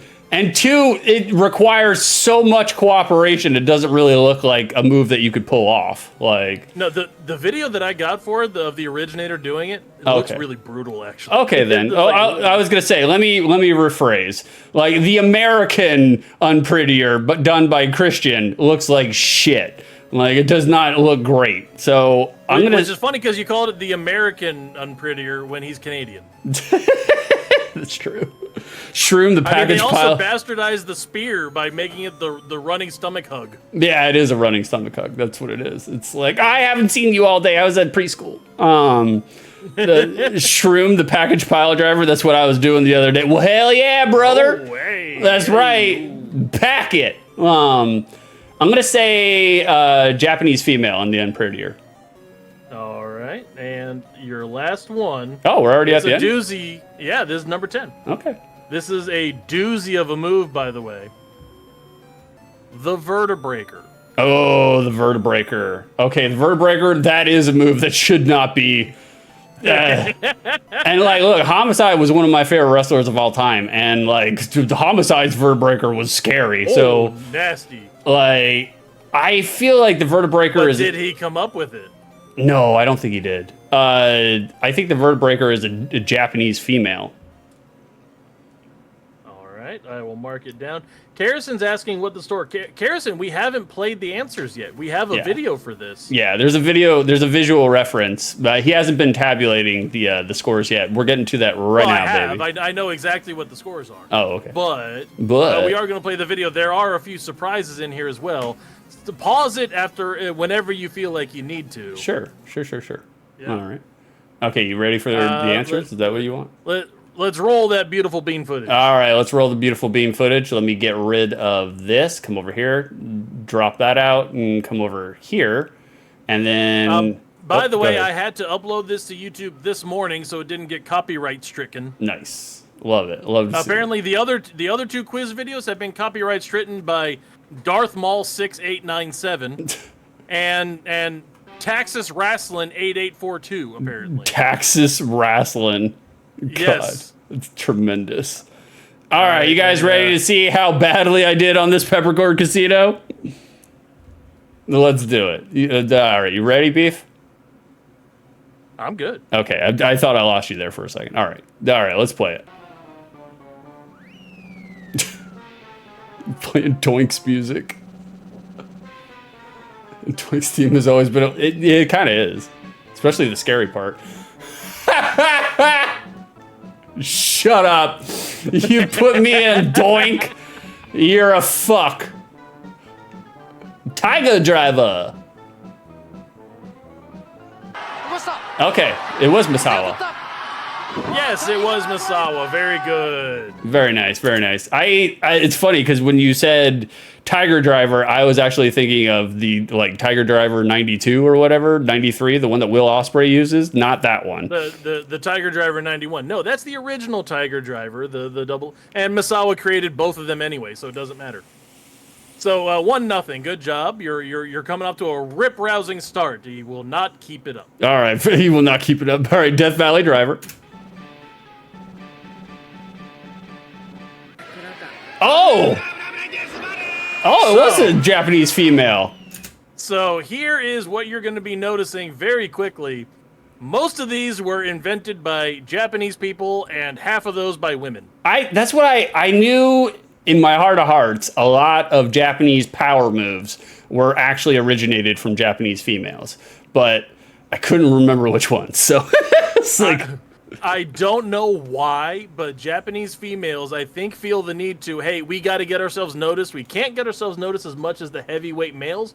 So let's just beat the ever-loving piss out of each other. yeah, no, Japanese females, they don't play. Oh, like they no, pull they in don't fuck punches. around. They No, are, sir. they're literally. It's funny that Vicer said that I was going to have an Alaskan food truck. Japanese females are doling out the potatoes everywhere. No kidding, dude. So I was wrong on All right, that so one, right? You're 1 for 2. 1 for 2. All right, Cobra Cut suplex.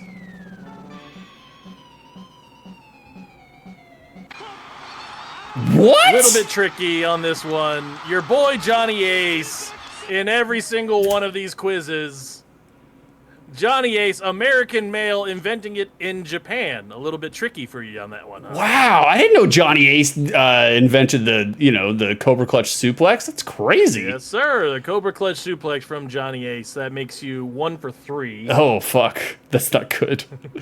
We're on to the flatliner. Shroom, I love a woman who can just fucking kill me. I think that's Go what to we're Japan. all looking for, you know? Like, Go to Japan, buddy. There's more of them on the list. You are in the right quiz, Shroomy. All right, we got a flatliner. What? Yeah. Oh, it wasn't Canyon? No, it was Gato. It was Gato. Oh, shit, And man. by the way, Gato's looks brutal as hell. Oh, it does. Yeah, because usually the flatliner is like, I am going to fall on my back. Right, So, just go. I'll fall on my back. You gingerly do a belly flop for me, please. yes. But that one, it looks like he is... here, I'll replay it real quick. That one, it looks like he is ramming the guy's head into the mat, which is what it should be, really. Right, trying to put his face print into the mat in sweat. Yeah, oh yeah. We'll just replay it real quick. Gato hitting it on Sasuke there, and if you were to pan to the mat, you would just see a smiley face in sweat. Also, the flatliner, even though it's kind of... It's been seen everywhere. If you do it properly, it's actually a really good finisher because you can do it to any wrestler, you know? Like, Oh, anybody. That's the key to a really great finishing move. Yes. Is you can hit anybody with it. exactly. That's okay. In professional wrestling, you have a finishing move that you're building up to. The thought process, the psychology there is you are wearing your opponent down to the point where they are weak, to the point where they are more susceptible to your finishing move. The finishing move knocks them out. You win the match. And so typically in professional wrestling, you want to have a move that you can do on any opponent. That way it looks good, and that way your repertoire is not limited. Now, I've gotten a little bit tricky here because I intentionally called it the flatliner. Gato invented what is called the complete shot, and that is what the move is actually called. Yeah. And I have had to do the description or the alternate names for these moves so that way Six didn't immediately get the answer right. So that's probably why he was thinking Canyon, because it was the flatliner for Canyon. Yeah. However, incorrect. the fireman's carry cutter, what is this move better known as normally, Six? I don't know. Stunner? The ace crusher? Like, No. no? Go ahead and play it, and you may remember. All right. Frederick, I'm back. How safe are my channel points looking? I don't. It depends. If you bet on less than 6, you're looking good. I was going to say, I don't know what the 3 corresponds to, Frederick. I hope it's less than 6. Otherwise, beef's stealing your fucking peppercorns. Right now, you're 1 for 4, buddy. Ooh, okay. Fireman's carry cutter.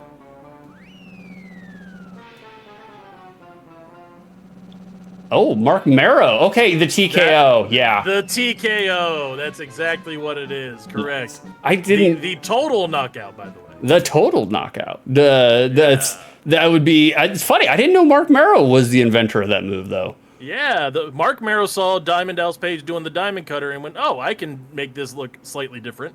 Didn't DDP tell him to not use it? Like, or I thought I heard a story like the DDP was getting famous during that time for pulling the diamond cutter out of nowhere, and he did a polite, respectful, "Hey dog, I'm trying to get this move over. Could you not do it?" And nope, Mark Marrow kept doing it. Yep. And he also started doing the shooting star press, which actually his shooting star press is really good. Frederick, it's not less than 6. Oh, you're boned, butter. You're boned. Like, so sorry, Frederick. No, yeah, you have forfeited those peppercorns. Yeah, good job there, buddy. Armor, what is this number 6 picture? That is me. That is me in a casino cruise ship. I'm in a casino on a cruise ship wearing a pink dragon onesie. I'm not saying, I'm just saying, guys, if you have a bright and vibrant animal onesie, bring it to a wedding, bring it to a cruise ship. You will be the life of the party. I'm not saying, I'm just saying. Yeah, Six went to a Scalies convention on a cruise. Scalies? Yeah, they're furries for reptiles and dragons. They're Scalies, yeah. Scalies.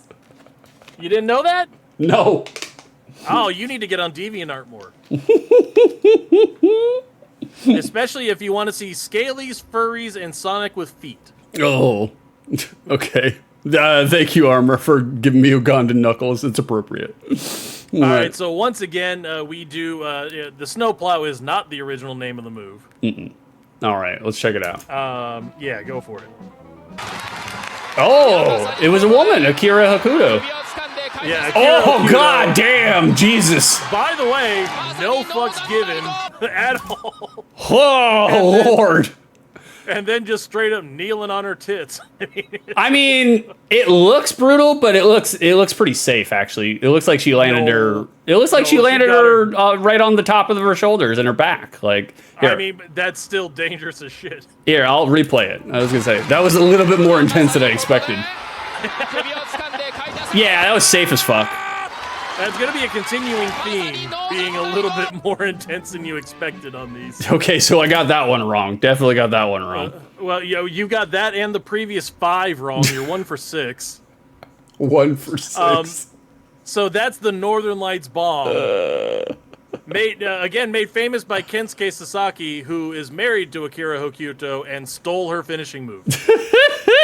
It's hilarious. Like, he literally went, "Oh, that's a good move, honey. I'm gonna take this," and misappropriated it. Exactly. So. Oh Lord. All right, over the shoulder tombstone. Careful distinction. Oh, you did Misawa. a good job sussing this one out. You did a good job. That's what I was thinking, because I was like, this has to be Emerald Fusion. By the way, completely fucking with Kobashi there with that elbow. Is that that's Kobashi, right? That's Kobashi. This is that match that we reviewed, remember? Correct. That's what I was thinking. I was like, man, this looks familiar. Yeah. Man. All right, so we got one. It was an Emerald Frozen. You got 1. You are now 2 out of 7. There is no way for you to even get back to 6. No. So congratulations, you have failed the quiz. Yeah. Oh, yeah. Shroom, I've heard that a lot of the commissions for that stuff has been getting more expensive lately. Google Dragon Inflation with Google Safe Search off if you want to learn more. Oh, I will not be doing that, thank you. I know what you're doing. I'm not going to fall for it. It's almost like, hey, Shroomy, you said you need to buy more art supplies. Why don't you head over to penisland.com? All right, we got the package pile driver. The package pile driver. Oh, Aja Kong. Okay. Yeah, Aja Kong. You actually got this one right. You said Japanese female. I was thinking of a petite Japanese female, but I was wrong. No, not at all. You dumped her. So what are we? 3 for 8? Yeah, 3 for 8. Yeah, good job. Yeah, good job. Yeah. Failure. Good job. Good job doing your math. 3 for 8. Well played. Okay, we got the. Sorry, go ahead. Yes, Armor. That is a very violent finisher.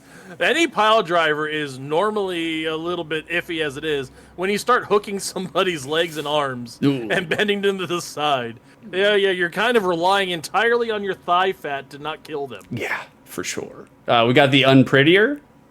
The Unprettier. Oh. Took place earlier on. Oh, God. Tommy Rogers.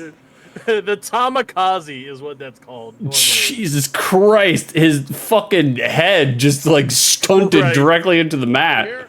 This poor jobber who could only afford half a tights. God damn. And just, God bless, just forehead to the mat. Oh, Karras Pentiment finale after this? Yes? No, ma'am. No. It was not redeemed before, and we're right at the end here at 10:30. No Pentiment. Yeah, my kids have already started coming downstairs. And wait, did John redeem? When did John redeem? No, I don't think John did redeem. I didn't see John redeem, and it's too late now. Because my wife decided that she didn't want to make French toast today, so she made bread pudding with croissants, and it's going to be fire. It shows out of stock. Did somebody redeem it? I didn't see any redeems. I was like, I was exuberant over the fact that, like, I was like, oh, we made it through without having to do Pentiment. I don't remember cussing at anybody, so, I mean, yeah. Oh, Freddie redeemed it? Damn it. All right, I guess we'll finish Pentiment. Well, it's up to Beef, because Beef has kids, so, like, if Beef can do it, we'll do it, but if Beef can't, then we won't. We'll see where we're at the end of this, because there's a little extra section at the end of this that's just a little bonus. Gotcha. But as soon as when she gets done with the hitting the move, go ahead and pause it, because there's a little bonus section at the end here. Oh, it's a she. Yeah, well, spoilers. Here's your Vertebreaker. Spoilers. All right, Vertebreaker.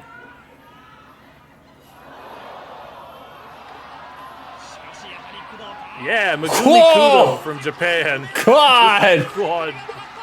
Dump. Oh my God. There's the Vertebreaker for you guys. Armor said, Beef, I'll ignore my kids if you ignore your kids. Well, the hard part is I can't ignore my kids because I don't want to, but also because the streaming desk is in the middle of the living room. Yeah. So there's that. So 6, you ended up being 1, 2, 3, 4 for 10. Congratulations, buddy. Quite possibly the worst I've ever done on the Peppercorn Casino. Which is funny because you only had 4 answers for each question. Yeah, I had a 25% chance of getting it right each time. Still got them wrong. You want to play that Vertebreaker again just so that everybody can see the glory of a fantastic move? For real. We'll play the Vertebreaker. The Vertebreaker, like, in theory, the Vertebreaker, you're supposed to land them on their upper back, but make it look like they're landing on their head. However, It doesn't always work like that. No. Again, getting back to the theme of Japanese women just absolutely destroying each other to try and get more popularity. Murder. God damn. Moida. Jesus Lord. And just for funsies. All right, so pause there. Pause there. 6, how else do you know Megumi Kudo? Is Megumi Kudo the Japanese female wrestler that was in Hustle or Glow or whatever? Was she the one that did a drop kick to a enhancement talent at 200 miles an hour? No, that is not the one you're thinking of. Okay. There is a very specific way that you definitely know Megumi Kudo from, and I have included it for you at the end of the video. Everybody turn your volume up and enjoy the craziness. Okay. All right. Let's watch. Beef's got a little Easter egg here for Megumi Kudo. Let's check it out.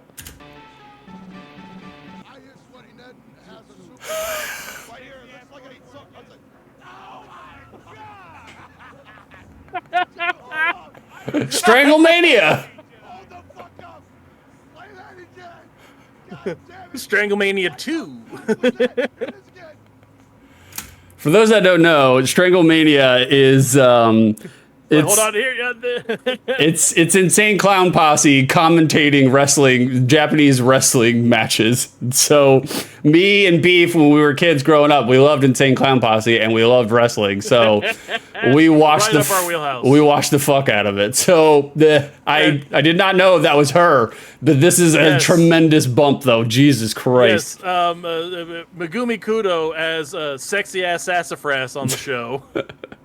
And I believe that's Bull Nakano as Sweaty Nedden. Yeah, Sweaty Nedden. Yeah, Bull Nakano, quite possibly one of my favorite female wrestlers of all time. Like, all right, so go back and do the big, and then they're gonna do the replay bit that kills me every time I see it. All right, hold on. Beef wants me to put it back. Just a second, yeah. And then we gotta right crank there. it because the audio sucks. Because it's an old fucking VHS. So Old VHS. all right, here we go. We'll play it again.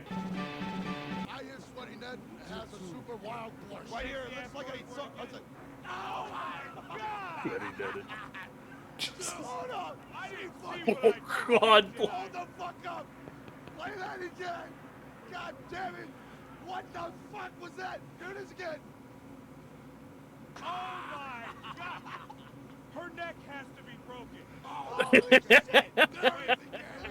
Oh! In my 13 years of wrestling, never have I would say a move like that.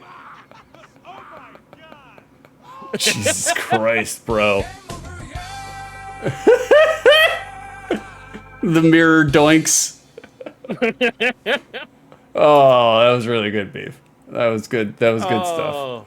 Good stuff. Good stuff. Yeah, I have not thought of Megumi Kudo in years, and then I started doing this, the quizzes, and it reminded me of A, the Vertebreaker, and B, her destroying Bull Nakano and the ICP, making fun of it and cackle laughing at Bull Nakano's 275 pounds getting dumped on her head repeatedly. Lord, man. Oh, so good. All right, well, time to pay out the Peppercorn Casino. The winner today. That's right. Less than 6. Less than 6. All right. Let me answer the prediction for you guys. If you guys bet less than 6, you guys are getting channel points. It's time to do it. There it is. If you chose the second choice, you're getting channel points. Bada bing. There it is. Who's our winners today?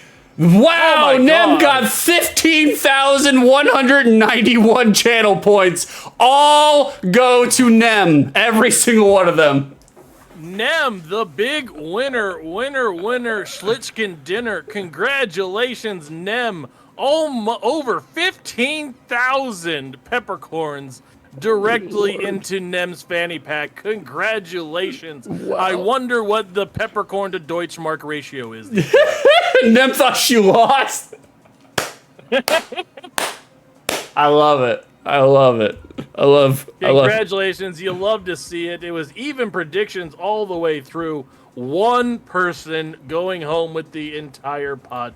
Congratulations, Nem. You now have a full fanny pack to go through and redeem on 6 when he becomes serious streamer next week. Well, thank you. Thank you for participating, guys. We love it when you participate with all of our games here. I mean, I make fun and I rib and I find reasons to make fun of every single one of you in chat. And that's going to continue. That's not going to change. But it really does warm the cockles of my heart, the fact that you guys participate in our chicanery. Like, all right, so do we want to do Pentiment next week and just start the show with it and play it until we end it? yeah, we could. Yeah, that's what we'll do. Like, we'll do a special BroDown. And because we are cheating you guys of the ending. And the problem is that we're under a time crunch. Beef's under a time crunch. We went a little long.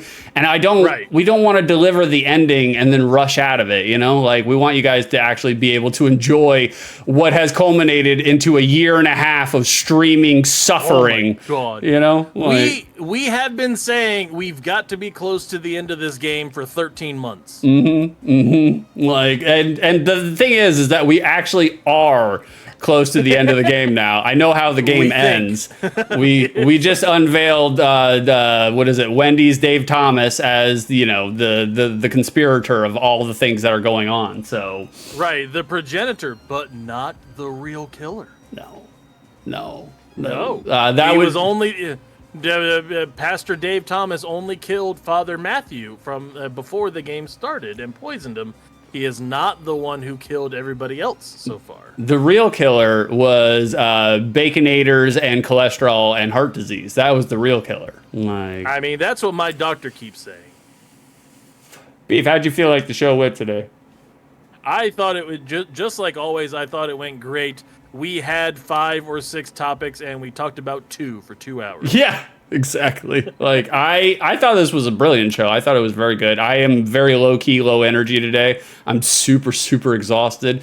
But Mushy knows where it's at. That Thin Mint Frosty, it definitely fucks. It's so good. You guys have very questionable opinions about food. Like, I don't know about that. Like, yeah, Kerosene, we stole Freddy's peppercorn. We did. Tofu scrambled egg boy. That's right. Amy scramblers all day long. Like, we did steal Freddy's peppercorn, but the good thing is that it's only one. So, right. He'll make it back. Yeah.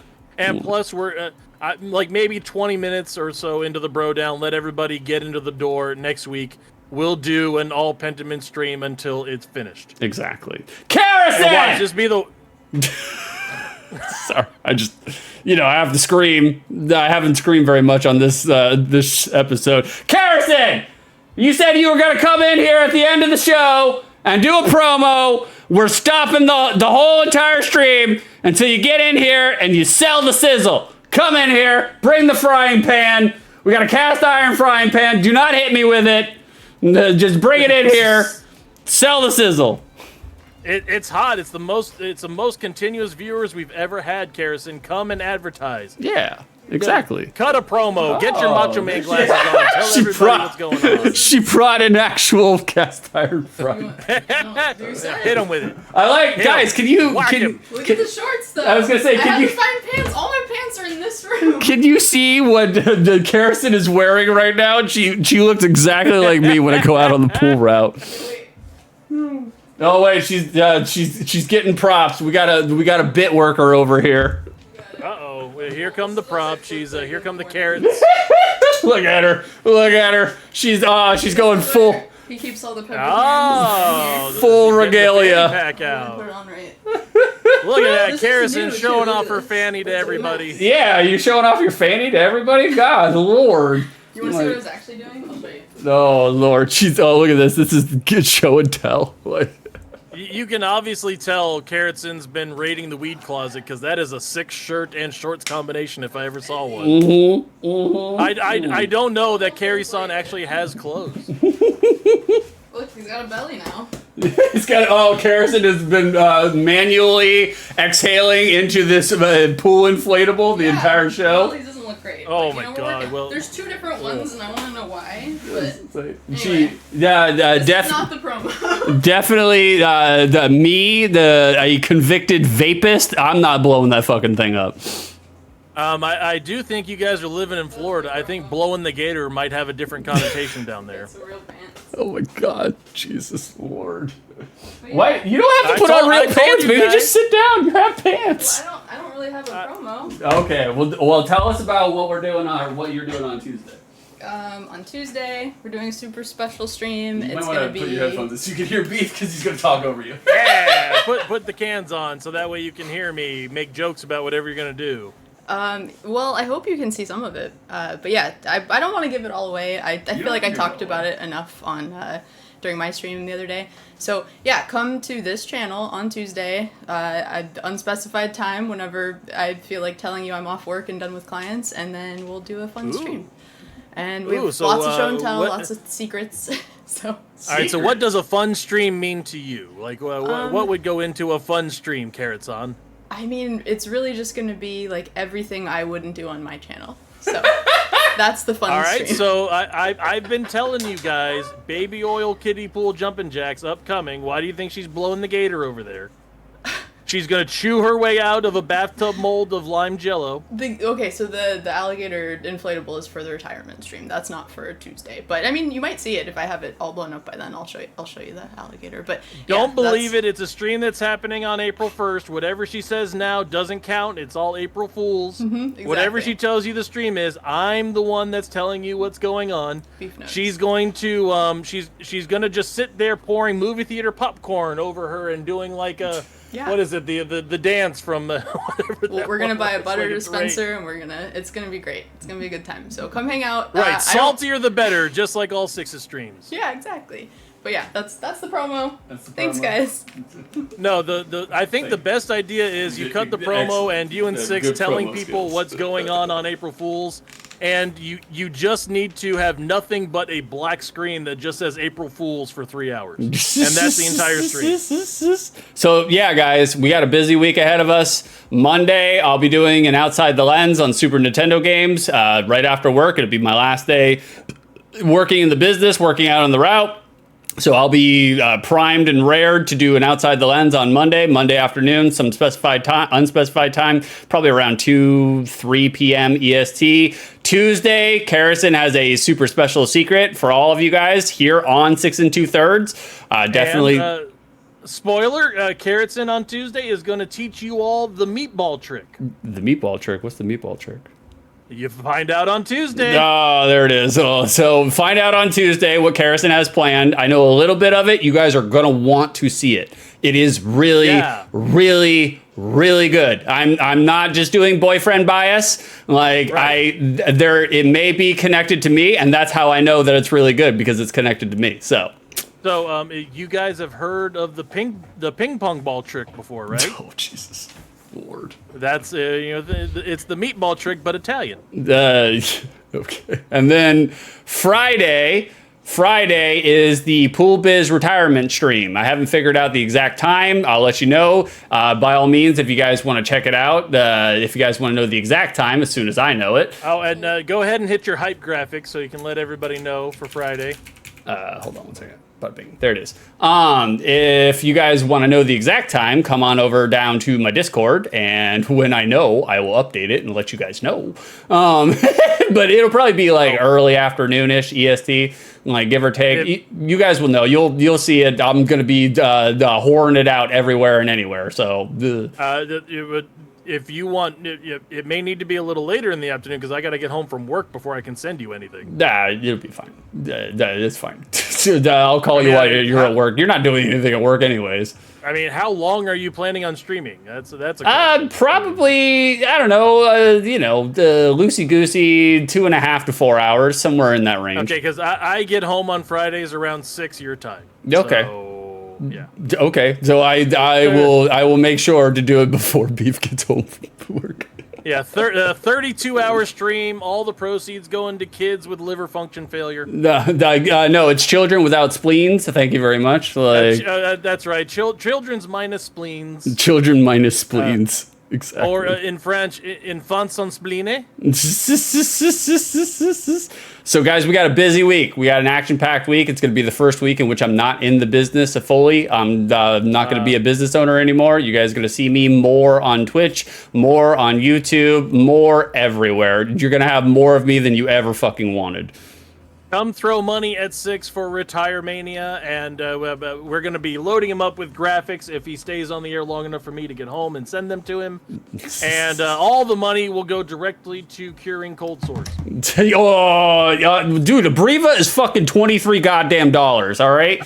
Yes, it is going to go towards a Breva. Like, Jesus Christ. I was like, why do they make it so... Well, they make it expensive because they know they got you, so...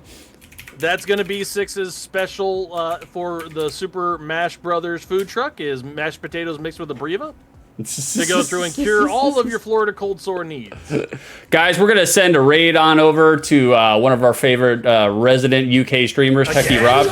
Oh. No, Carrison, thank you for the 46 bits. Thank you for the stream. We're on the edge of our seats for Pentiment finale next weekend. That is correct. We will finalize. We will do the end to Pentiment next week as well, on top of that. Hey, Frankie, happy that you made it after we had all the funny stuff earlier. Get him, Beef. Get his ass. Guys, we're going to send a raid on over to Techie Rob. Techie Rob is one of my favorite UK streamers. He's brilliant. All right, you'll enjoy him. He's an old school gamer, very nice guy, not evil. By all means, ask him about how he likes his potatoes prepared. That will be yeah. Chili dogs for Rob. Yeah, if you do have the dogs, if you do have the Sonic dogs, make sure to flood him with some Sonic dogs as soon as you get in there. Let him know where you came from. Also, I'm going to let the secret out of the bag. Carrison is going to be DJing for oldschoolhitsvegas.com. She will be on every Tuesday night, 3 in the morning. Thank you very much for joining us. Later, nerds. Clap, clap, bloop, and go fuck yourself. Clap, clap, bloop. Thank you very little. You're welcome even less. Thanks for hanging out with us this Sunday morning, guys. We love each and every one of you, some more than others. Farewell.